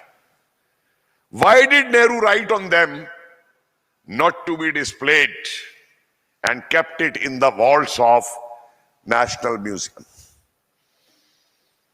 If they were actually the remains, Nehru would have displayed it everywhere. And today in this country, I am wondering, because when I made the Netaji Museum in Delhi, I tried to locate out so many things. I made this museum, every word I wrote in this museum also, what you are seeing in display. I tried to get certain government records which I couldn't. And today I am convinced that this whole thing is related to the INA treasures. And like we know that there are secret societies or mafia which pass on to the next generations, their actions of mafia, and what that is, all those who looted those treasures and all are a party even today, and they have their roots in Indian bureaucracy, they have roots externally, they have roots in the political parties, that they don't want that the truth about Netaji's disappearance or what the INA did after 1945 should come out. So these stories keep planting out that. Why is the DNA? What happened to the plane? Netaji had a special plane with him, given by the Japanese, in which he flew from Singapore to Saigon. Has anyone questioned that? If what, where did that plane go? And Netaji was not a fool. That when whole air command is taken over by the Americans and all, and he had surrendered, that he will go by that. Why was the story of, what's his name? Sanyal, Inspector Gauri Sanyal, whose story was discarded. And he was murdered after that. 10 days in this very Calcutta only, when he said that the Japanese, I was a guard at the Japanese PO's camp, and the Japanese told him that this story is humbuck, this aeroplane theory, he had left by a submarine and all that. Anyway, leaving that, I come back to my whole aspect, taking a few minutes more on this thing. Why the British dreaded him, and why Netaji deserves a place at India Gate under the canopy. Why? And my answers to that is, he was first to give up the ICS. I never use the word resign. People use the word resign, I feel very uncomfortable. Because if you look at the language of his document, he's not using the word I resign from ICS. In such bold language, when people used to write in their applications, I am your most obedient sir, down and sign it. He wrote, struck my name out of the selected candidates of ICS. Struck it out. How many Indians and congressmen at that time had the courage to use such language with the British? And that too, what was his age? 24 years. And the British were very shrewd. They realized at that time only that he is a boy. If at this age he can give up this service, and at this age he is writing another letter where he says that it is contradictory to my serving the motherland if that whole 6 months period in between where he is written.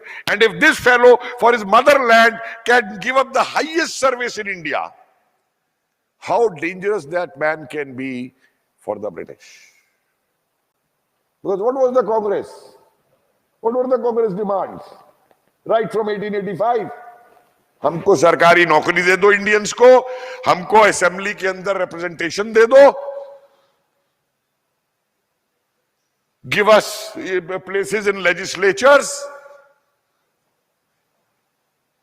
And that is what they did, ultimately getting a Dominion status. Please remember, we never got independence on August 15, 1947, because the British king abdicated the throne on 22nd June 1948. See that London Gazette. Pick up the letter for appointment of Rajgopalachari as a Governor General. Nehru, on behalf of his cabinet, writes to the King George VI and seeks his permission to. Were we independent if we had to take the permission of King George VI to appoint our Governor General? And the funniest thing, why I am correlating these things, because they go in relation to why Netaji was betrayed. Name me a single country who has been ruled for 175 years by foreigners who not only exploited their resources, but massacred people, killed people, jailed people, exiled people, brutalized the whole country for 175 years.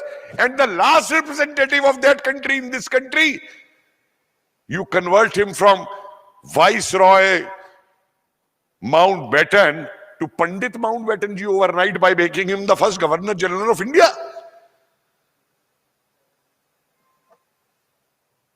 What was this? Netaji was not one who was negotiating partition of this country, sitting on the tables in Shimla in Delhi.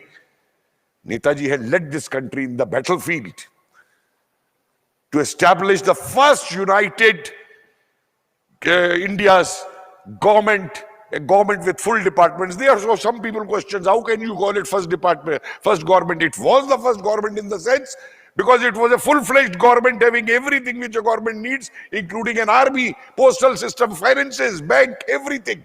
And it operated from the Indian soil, not at one place, but at two places. Don't forget that he was the first when the Japanese had been occupying Andamans. It was he who could force them to give it back, because they belong to India, they belong to our Azad Hind Sarkar. It was he who did that. It was he, for the first time in the Indian National Congress, in an official resolution, the word of complete independence was used by Netaji Subhas Chandra Bose, none else. Tilak ji has used the word Swaraj. Gandhi never knew what was the meaning of Swaraj, a vague Swaraj which he talked in 1920-21.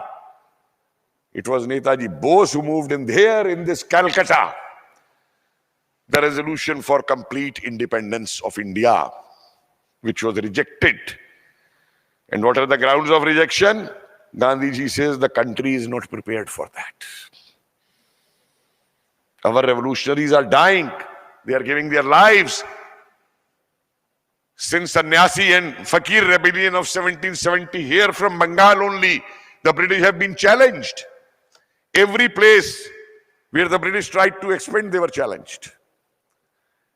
And Gandhiji says, country is not prepared to fight for independence. This song, if I am somewhere there, I will request this song should be banned in this country, that De di tumhe azadi bina teer bina dhal.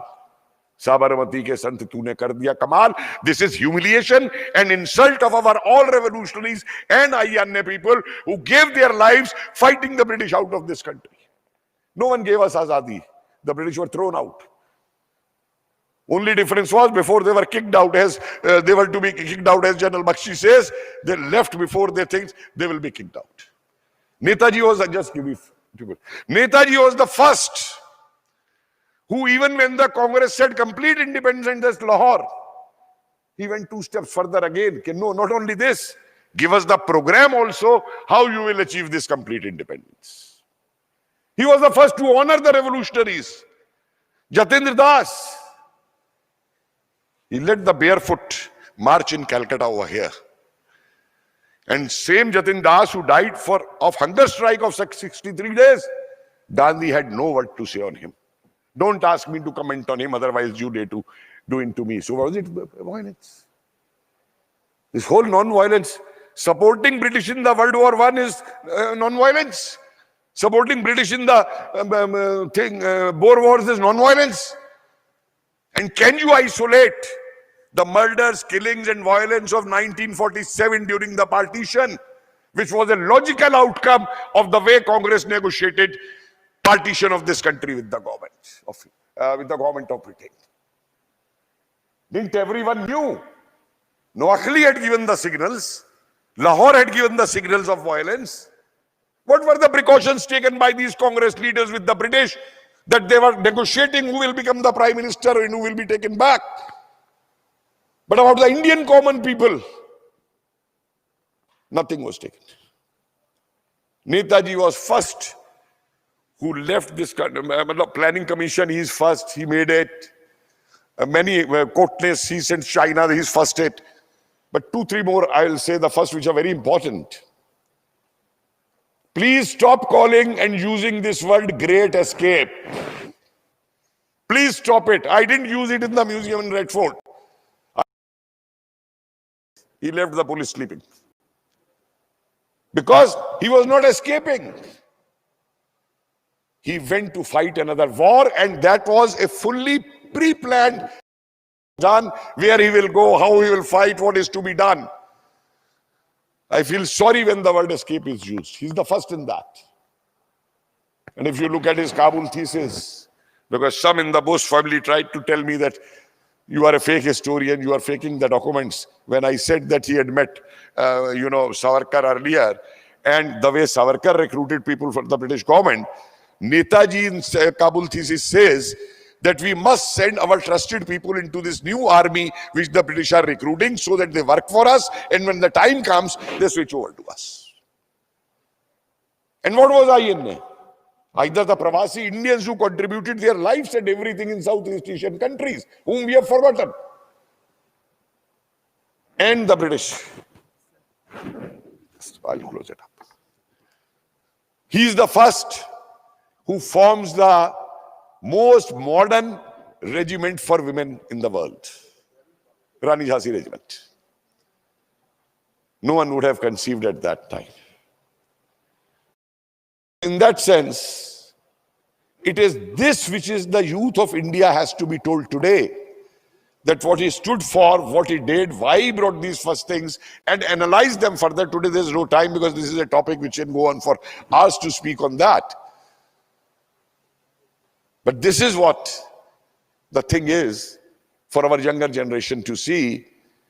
And I personally believe that the time of honoring, Netaji had honored about 58 people with their medals for their bravery during the fight in Imphal and Burma, Mount Popo, Arakan and all that.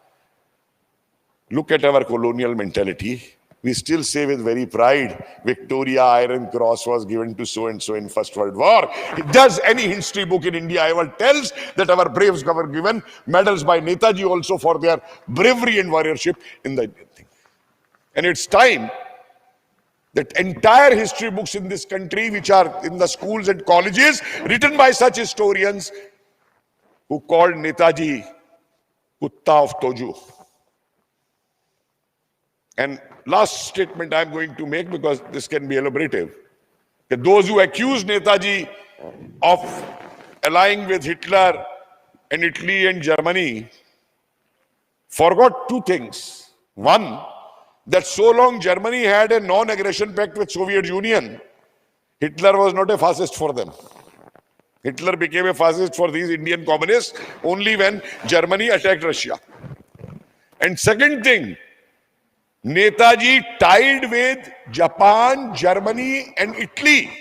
None of these three countries had done any wrong to India. Anyone can cite me. And these communists cited and supported the British who had been exploiting India for 175 years. And they call themselves people of the masses.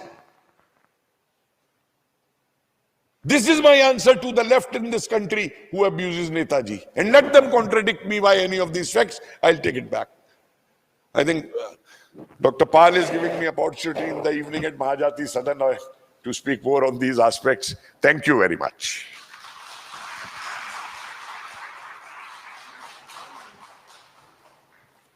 Thank you, Professor Kumar, for your very... There is an important announcement, ladies and gentlemen. A blue Alto WB20U0451 is about to be towed away by the police. Kindly remove the car if it belongs to any one of you. Blue Alto Gari WB20U0451. Ekটু সরিয়ে নিন, police না হলে ওটাকে crane দিয়ে তুলে নেবে. Thank you very much. Sorry, there's one more car that needs to be removed, please. This is a white Honda WB02AD. AD, I repeat, 5088. 5088 AD. Please remove the cars. Thank you very much. Thank you. Thank you, Professor Kumar, for your very inspiring speech. You told many things which people do not like to tell. Thank you especially for this. In this session, we have 4 papers. Unfortunately, the speech of the first speaker cannot be presented here. I think it will be published in the book form when it will be published. The basic thing is that young generation today know very little about Subhas, particularly about the first phase of his life when he was in India, Indian politics after 1940. This much is popularly known about him that he was a rebel to Gandhi-led Congress, which led to his expulsion from the party.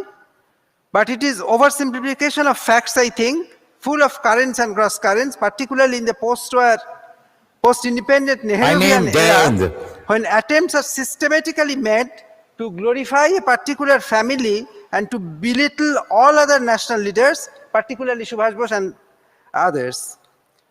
On the other hand, there is a tendency to make Subhas as the icon of the Bengali middle class and to put him in as a counter figure to Mahatma Gandhi and to paint him as a Bengal versus India struggle in which Bengali leader was unceremoniously ousted from the Indian politics. But this is equally an oversimplification of facts, I think. So what we need today is actually an objective analysis of the life, thought, and contributions of Subhas Bose, and particularly to dispel certain stereotyped ideas going on about Subhas for decades in Indian history. I also think that there are many aspects about Subhas. I'm not talking about Netaji, who became Netaji after 1940-41, about Subhas when he was in Indian politics, which cannot be discussed in the present seminar, but which are equally very, very important for understanding Subhas. First thing, we have to keep in mind the gradual transformation of Bose's political thinking, shaped by Vivekananda, Aurobindo, and his mentor C.R. Das, who was not merely a politician, but a far-sighted statesman of Bengal.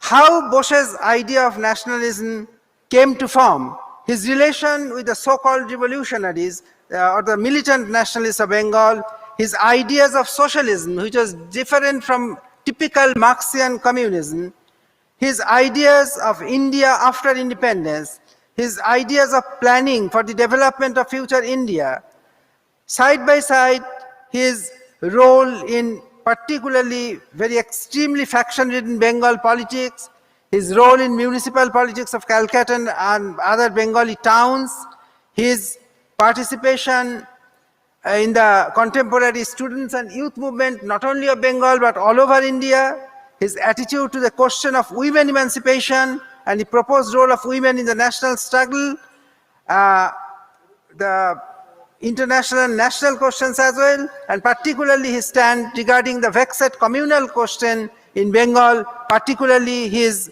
equation with Shama Prasad Mukherjee, who is often misrepresented and misunderstood by professional historians, so-called progressive historians, his equation with leaders of other provinces of India as well. All these things are to be looked into with objectivity. And another thing I want to mention within a few minutes, within 1 or 2 minutes, that we often forget. We often think that Subhas only as an uncompromising, valiant fighter, Parakranto Deshopremik, against British imperialism, overshadows all other facets of his life and career.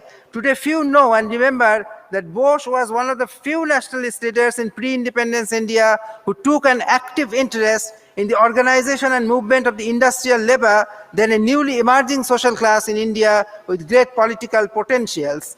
Taken as a whole, Bose's involvement with labor movement can be divided into certain chronological phases. From the days of the non-cooperation movement up to 1924, during the lifetime of his mentor C.R. Das, Bose, though a staunch supporter of the Labour Congress United Action, was not personally involved in the labor movement. He was very much involved with organizing labor, not only in Bengal but also in Bihar during the phase 1927 to 32. He also became the president of the All India Trade Union Congress at a time when it was a truncated body, as both the rightists and the communists had seceded from the parent organization. At this time, Bose's role was extremely anti-communist. In the third phase, 1937 to 40, which may be called the most hectic period in the political career of Bose, to make his mark as a leftist, Bose took active interest in labor. It was not very possible to take day-to-day activities of labor movement, but his main thrust was always on an all-India anti-imperialist struggle, and the labor movement to him was a part of it. In the labor movement in British concerns, he always stood by the side of the labor, but in case of indigenous industries, he was always for moderation and amicable settlement. Bose was one of the very few Congress leaders in pre-independence period who believed in the close cooperation between the national movement and the labor movement, standing against both the typical Gandhian movement and the communist movement. If we talk of the legacy of Bose today, we must remember these particularities, specific peculiarities of Bose, which are quite forgotten both by the public and by the professional historians. We have to remember Bose in its proper context, in its proper perspective. Thank you.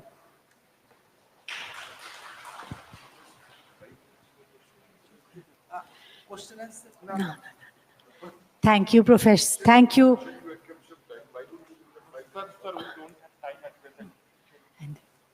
Thank you so much. For the members of the first panel, may I now request you to take your seats and carry your flowers and gifts with you, please.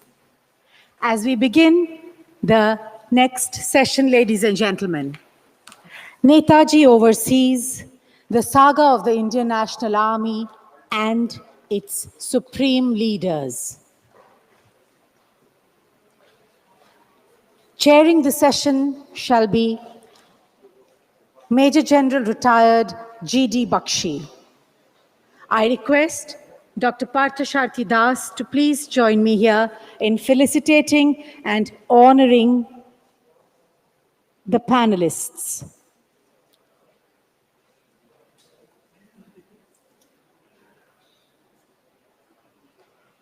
General Bakshi.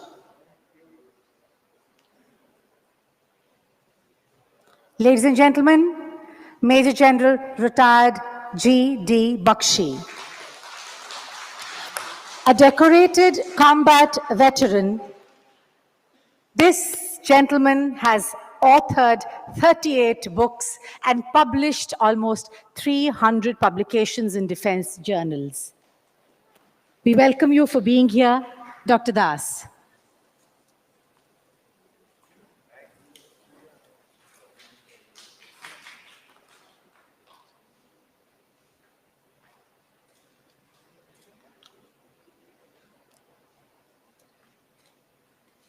I'd also like to invite Major General P.K. Chakravarti.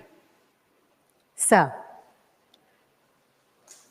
General Chakravarti has been a defense attaché to Vienna and is currently a defense analyst and senior fellow at the Center for Land and Warfare Studies, New Delhi. Welcome, sir. Welcome. In addition to these two distinguished panelists, we have three virtual international academics joining us. Professor Joyce Libra from the US, Professor Do Thu Ha from Hanoi, and the most interesting of them all, retired Major Ishwar Lal Bhatti from Singapore. He was actually, as a 14-year-old, part of the Balak Sena of the Indian National Army. Over to you, General Bakshi. Thank you. You're most welcome. Ladies and gentlemen, this is a military session, so I think we'll try and stick by timings. We are 25 minutes behind time, and then we have lunch. And hunger leads to anger, so I don't want to make this public here very angry. Both of us will endeavor to catch up with what little time that we have. With that as a preamble, I want to also thank Joyce Lebra. Joyce Lebra is the foremost authority on Japanese military history in the United States. That lady is 94. She has sent a message here. Technical this thing permitting, we will be having them played. Ishar Singh, Major Ishar Lal Singh Bhatti of the Indian National Army is in Singapore. Right now, he is in ICU. Please pray for him. Please pray for him. Despite that, one of his interviews has been recorded and sent. In view of the paucity of time, may I request that only Joyce Lebra's message be played.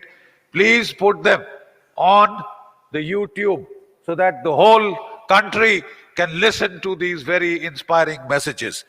Right, with that as a technical preamble, let me get on with the main subject per se. Ladies and gentlemen, आज पराक्रम दिवस है। बहुत इस देश में विवाद हो रहा है कि पराक्रम क्यों। एक सैनिक की हैसियत से मैं आपको बताना चाहता हूं, पराक्रम, क्योंकि नेताजी से ज्यादा बड़ा पराक्रमी शायद पिछले 200 साल में पैदा नहीं हुआ। मैं फिर दोहराता हूं, नेताजी से ज्यादा बड़ा पराक्रमी इस देश में पैदा नहीं हुआ। He was a strategist par excellence. Every single military decision that he took proved to be correct. Every single strategic forecast that he made proved to be right. He said that the center of gravity of British rule in India was the loyalty of the Indian Sipahi to the Raj. क्या आप जानते हैं कि द्वितीय महायुद्ध में 25 लाख भारतीय सिपाही थे जो कि हर मैदान में लड़े, और केवल जब युद्ध खत्म हुआ तो सारे अंग्रेज सैनिक घर वापस भेज दिए गए। 40,000 सैनिक थे इंडिया में। अगर हमारे सिपाहियों ने पत्थर भी फेंका होता तो वो 2 दिन नहीं टिक सकते थे।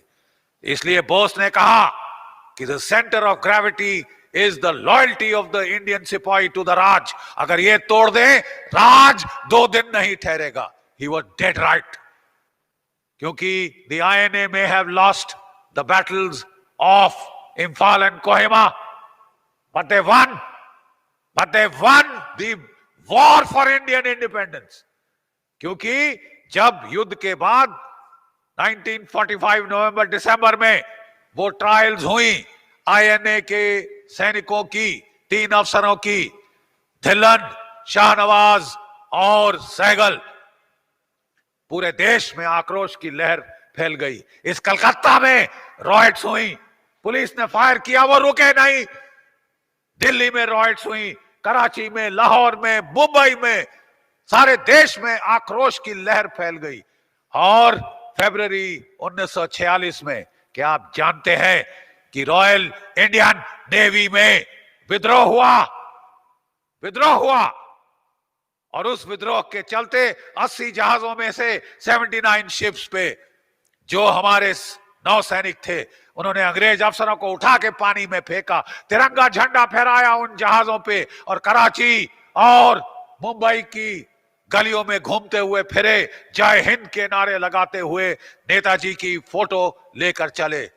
आपकी आजादी आपको आपकी फौज ने दी है। 1857 में कौन लड़ा? हम फौजी।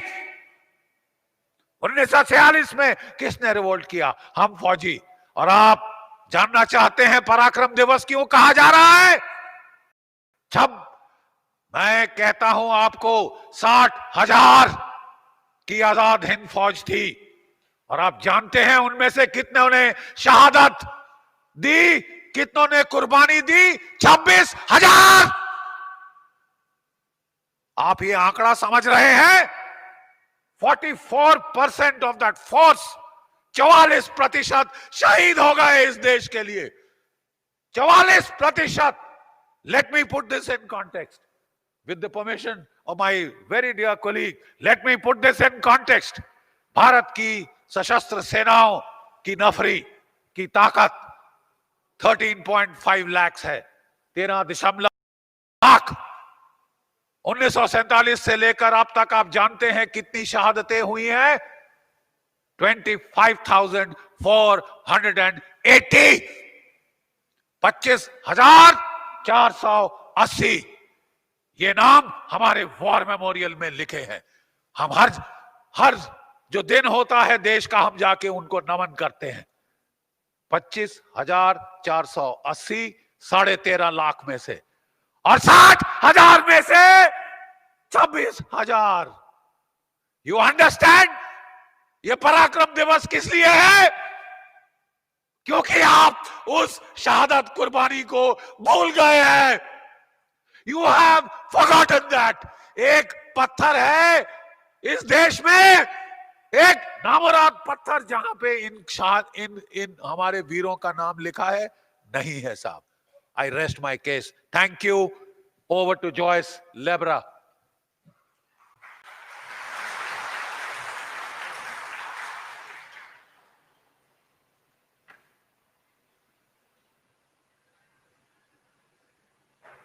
Are we getting her? No, that's my presentation.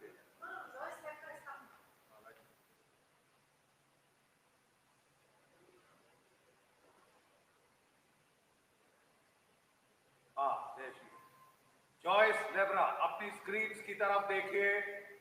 94 वर्षीय अमेरिकन इतिहासकार, foremost authority on the Japanese army. Of Subhas Chandra Bose on this 125th anniversary of his birth.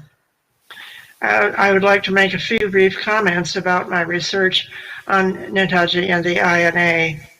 I first met Shanawaz Khan in Tokyo in 1955-56 when he came to Tokyo on the first government commission to investigate the circumstances of the death of Bose.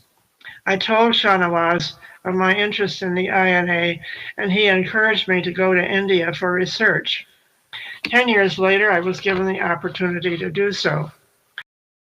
In 1965, several participants in the INA were still alive, and I was able to interview them, in some cases several times. Colonel Prem Saigal was one of the first that I met and interviewed. Mention here the study by Peter Fay, who spent a year researching the role of Prem and Lakshmi Saigal. I also wanted to meet Colonel Gurbaksh Dillon, but was told that he lived in such a remote place that I would never find him. Fortunately, I was able to meet him many times subsequently, but we became good friends, and he later was extremely helpful in my research on the Rani of Jhansi.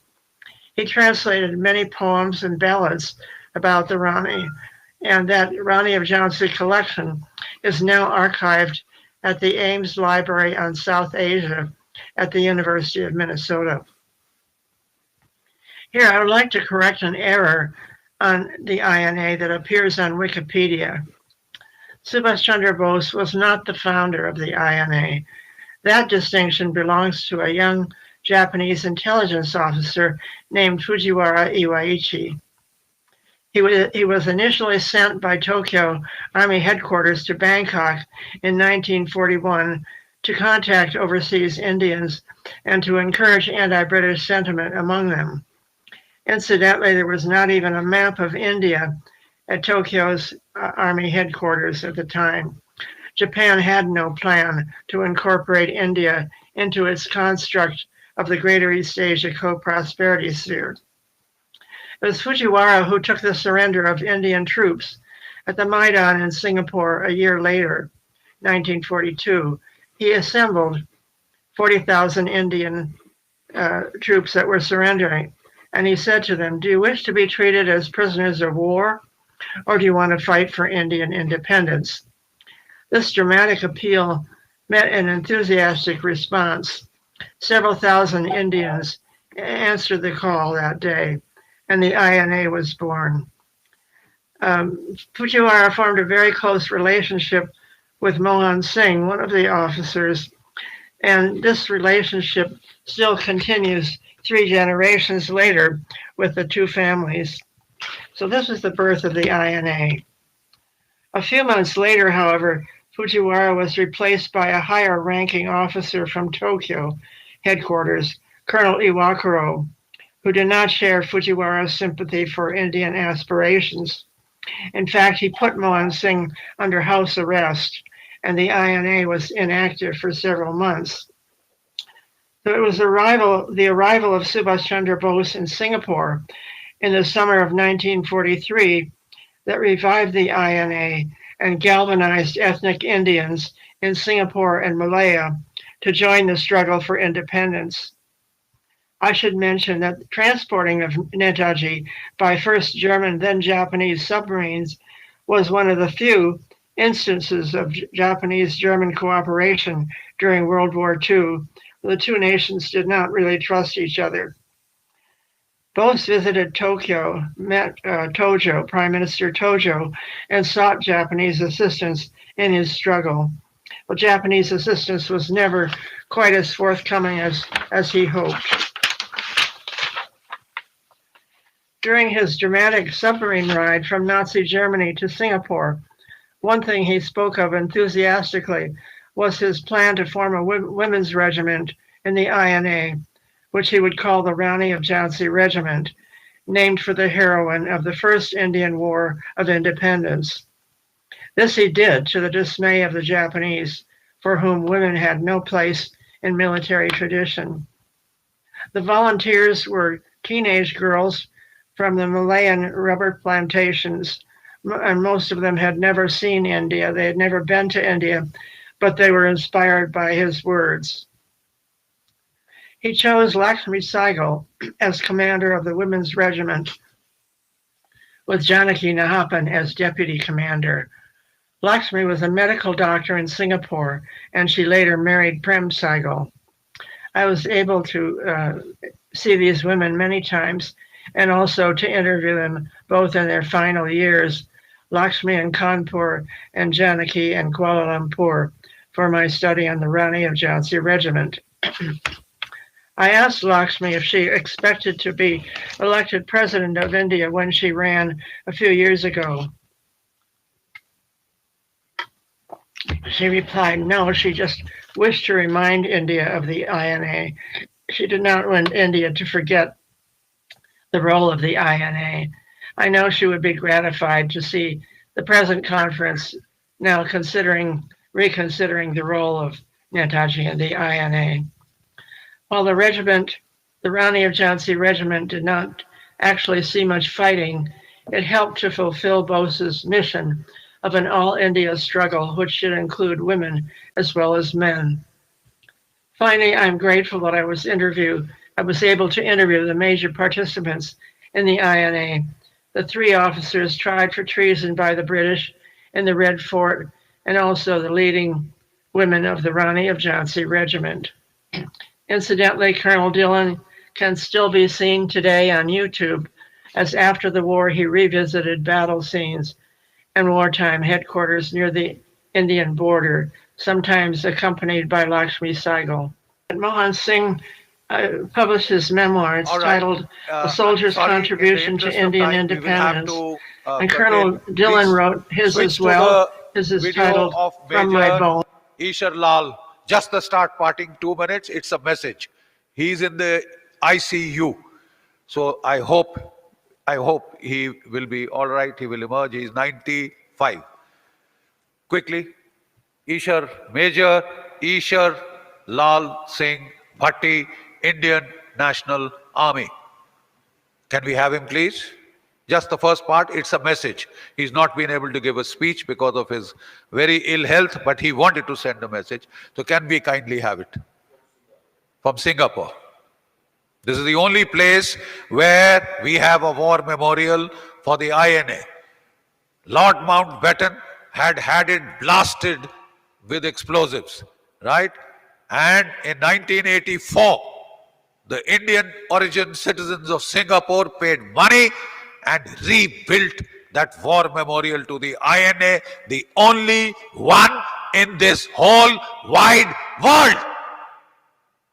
We have requested the government in this 125th year to kindly have a war memorial built in front of the Red Fort, which was the final objective of the INA. We've requested, as my very dear colleague, Dr. Kapil said, for a statue of Netaji to be installed in the empty canopy behind India Gate and in front of the Armed Forces War Memorial. That is the most deserving resting place for a soldier. Are we getting it? Okay, leave it. Chucks, over to you. My name Jai Hind. Jai Hind. My name is Ishwar Lal Singh. I now live in the Sri Narayana Mission Home, Singapore. I was in the INA. I was in the Balak Sena in 1943 to 1945. I became an Indian when I joined the Balak Sena. Before that, I was more Western oriented because I learned about the King Alfred rather than the Indian history of Rani Jhansi and all other independent fighters.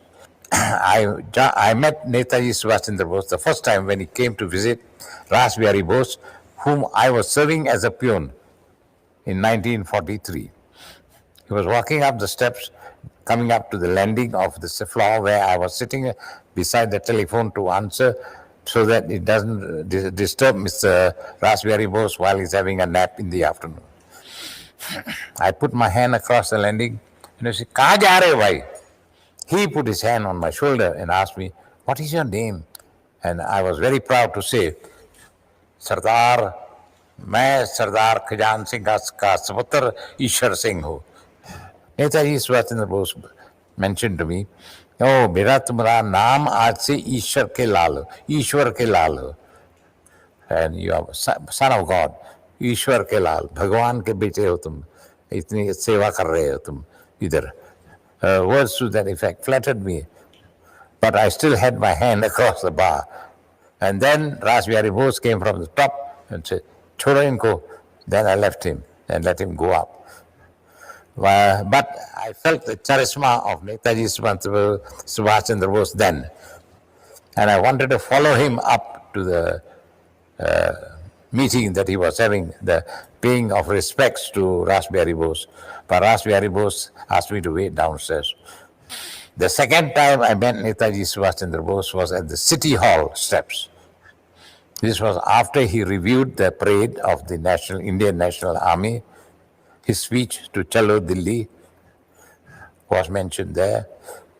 And when he mentioned Chalo Delhi, the nara which I heard at that time from the Indians was, "Yay, Jai Hind." May I request you, ladies and gentlemen, kindly rise and give a standing ovation to Major Ishwar Lal Singh Bhatti, Indian National Army. Thank you. Please be seated. Over to you, George. Oh, thank you, General Bakshi. Without much ado and not even wasting a moment, I would straight away start off. It's great, to speak after General Bakshi, Joyce Lebra, and then after that, Major Ishwar Singh Bhatti. Well, as I was introduced, I was the defense attaché in Vietnam. Vietnam is one place which has fought how many countries? Three of the major powers who are sitting today in the Big Five, Vietnam has fought them and defeated them. The beauty of Vietnam, I want to tell you, I would link it with Subhash Bose. We've got the chief of air staff sitting here. When I went as the defense attaché, I met the air chief and he had 9 stars over here. He had shot down 9 American jet aircrafts. Now imagine with a MiG-21. Beauty of Vietnam is, let's take the last, which I would put is the conflict with the United States or even with China. They never win a single battle. I'm repeating, they never win a single battle, but they win the war. Now I'm repeating what I'm trying to tell you, but General Bakshi very clearly brought out, it's great to win one battle, it's great to win one speech, but it is very difficult to win a war.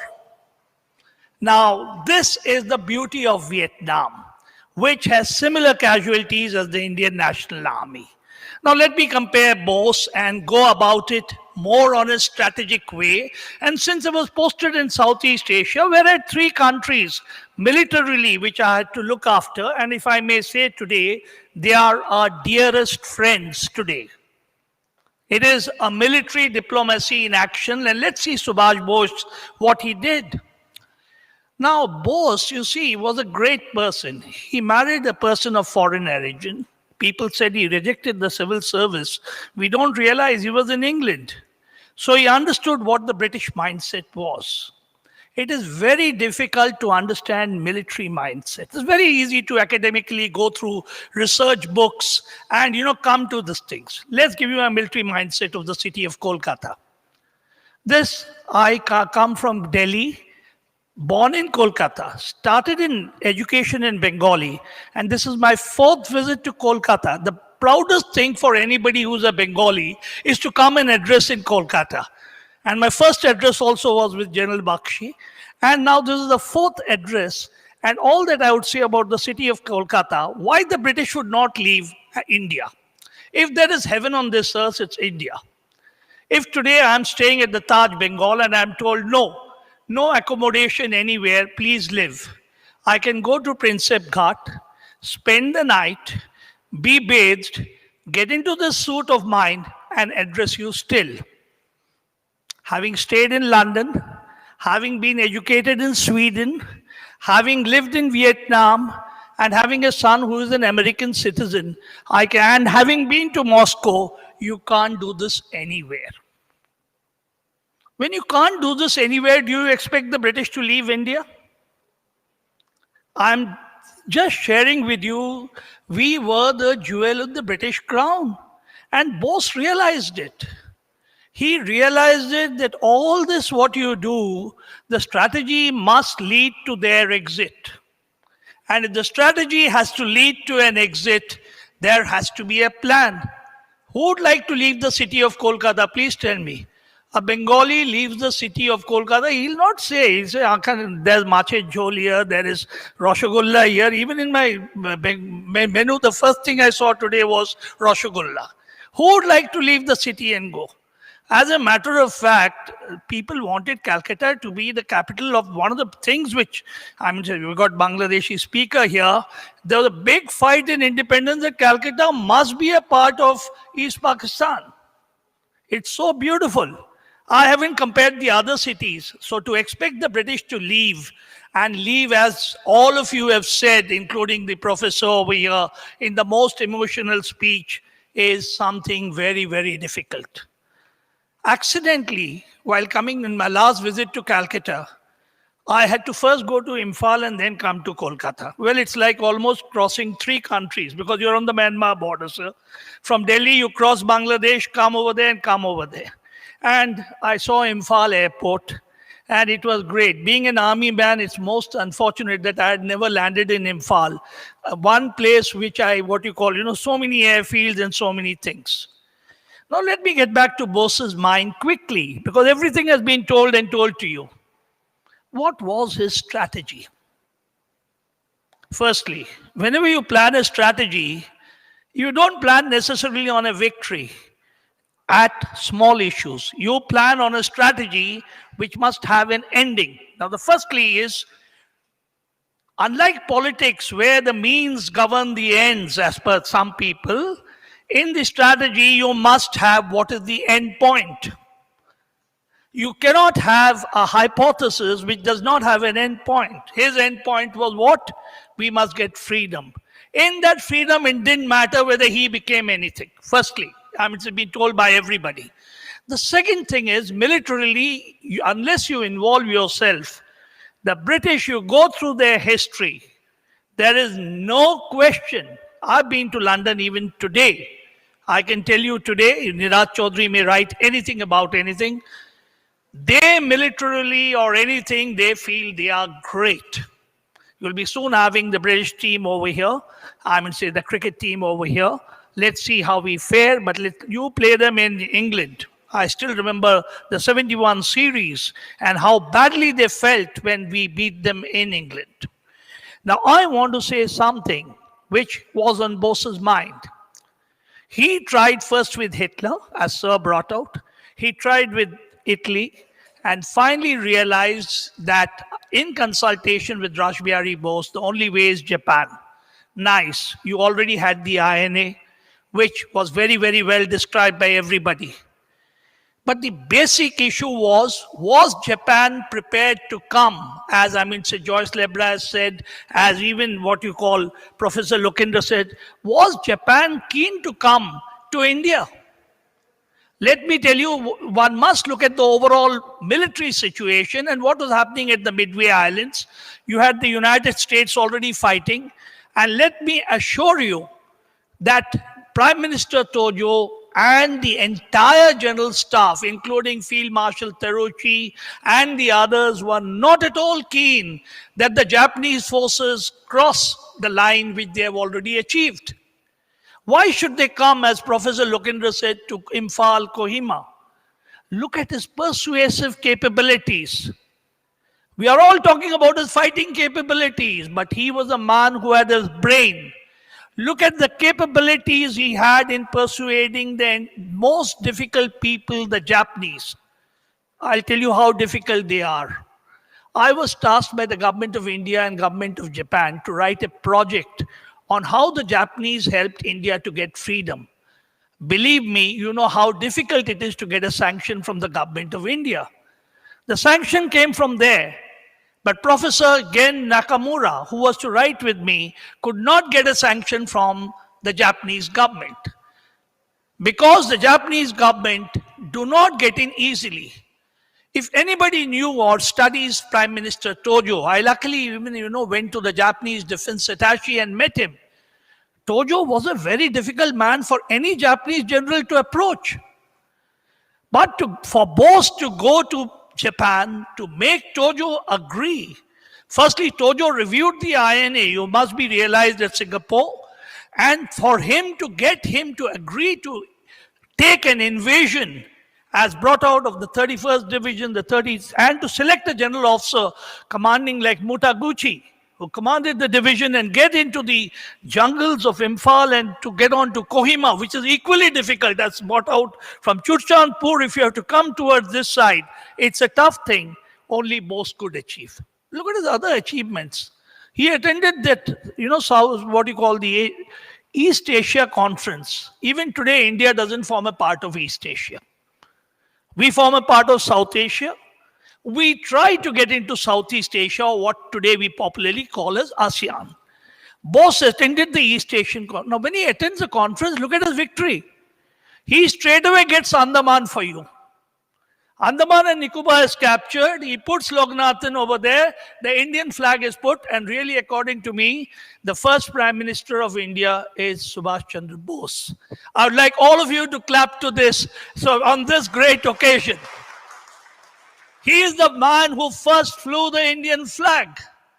How many of us have gone to Andaman and Nicobar? I visited it many times militarily and took my wife also for a pleasure visit after that. How many of us have gone and really remembered him, that this man had that vision? Now, you can keep adding stories and this and that, but look at his strategic vision again.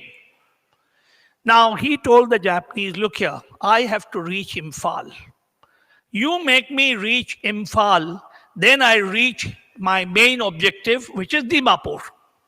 After all, why is Dimapur important? Even today, the railhead for Imphal still remains Dimapur. Please, it is not, look at our abilities at that time to think about it in the 40s, that even today, if you want to, once I reach Dimapur, I will be able to take on everybody. Now, you will say, how persuasive Bose is. One minute, Bose. Bose today belonged to Calcutta. Today I come from Gurgaon. Bose has not stepped in Gurgaon. Next to our house where we stay, we have got Subhash Chowk. We have got a Subhash Park. We have got a Subhash Nagar. The post office of Gurgaon have folded their hands and have said, please don't have any more Subhash name. I went to Chennai and went for a walk on Marina Beach. To my surprise, at the extreme end, I find a statue, and I find that of Subhash Bose. So his popularity was such that he could mesmerize anybody even without visiting them. He has given me 30 seconds more, and I would like to say only one thing. Bose had no military training. I even asked his relations. He had not been to any military academy.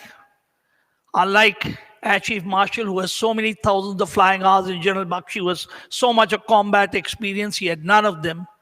But as a visionary, I think he matches the best of strategists we have. Whether you call it Manstein, whether you call it Field Marshal Slim.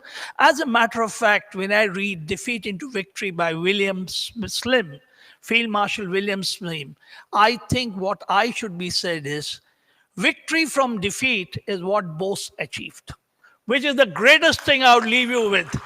This is after deep study, after getting a competitive vacancy in Staff College in the Indian Army and going as a DA abroad.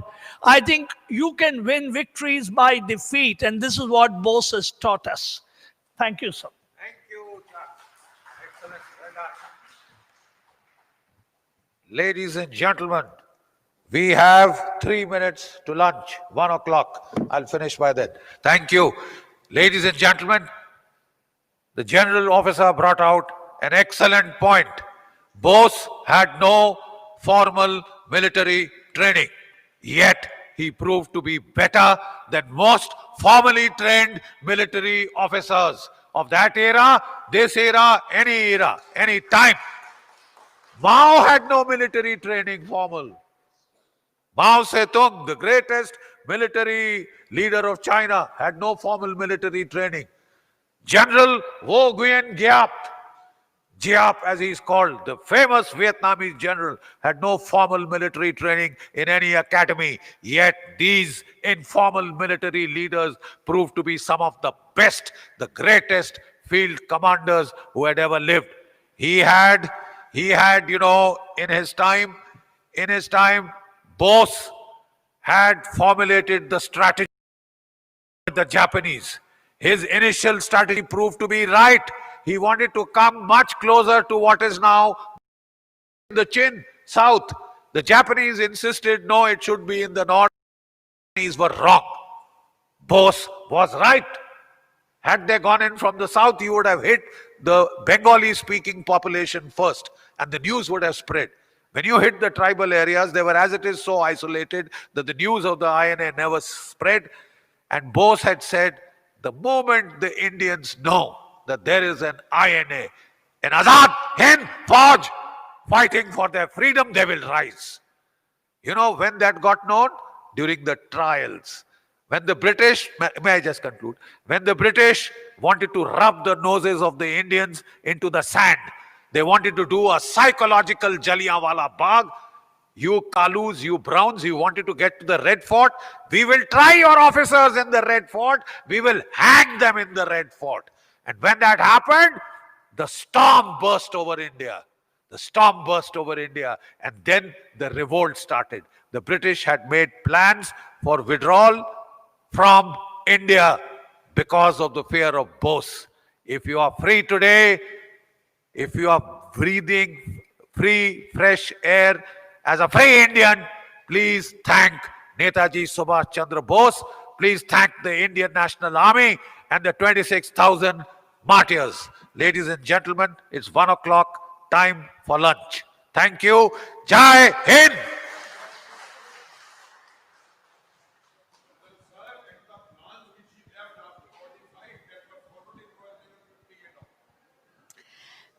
There are absolutely no words with which to thank the two generals. Please carry your flowers and your gifts. Ladies and gentlemen, the third session will commence sharp at 2. Please have your lunch by then, else the photo opportunity with the Prime Minister may not happen if we don't finish the session on time. So please have your lunch quickly and assemble here. Thank you very much.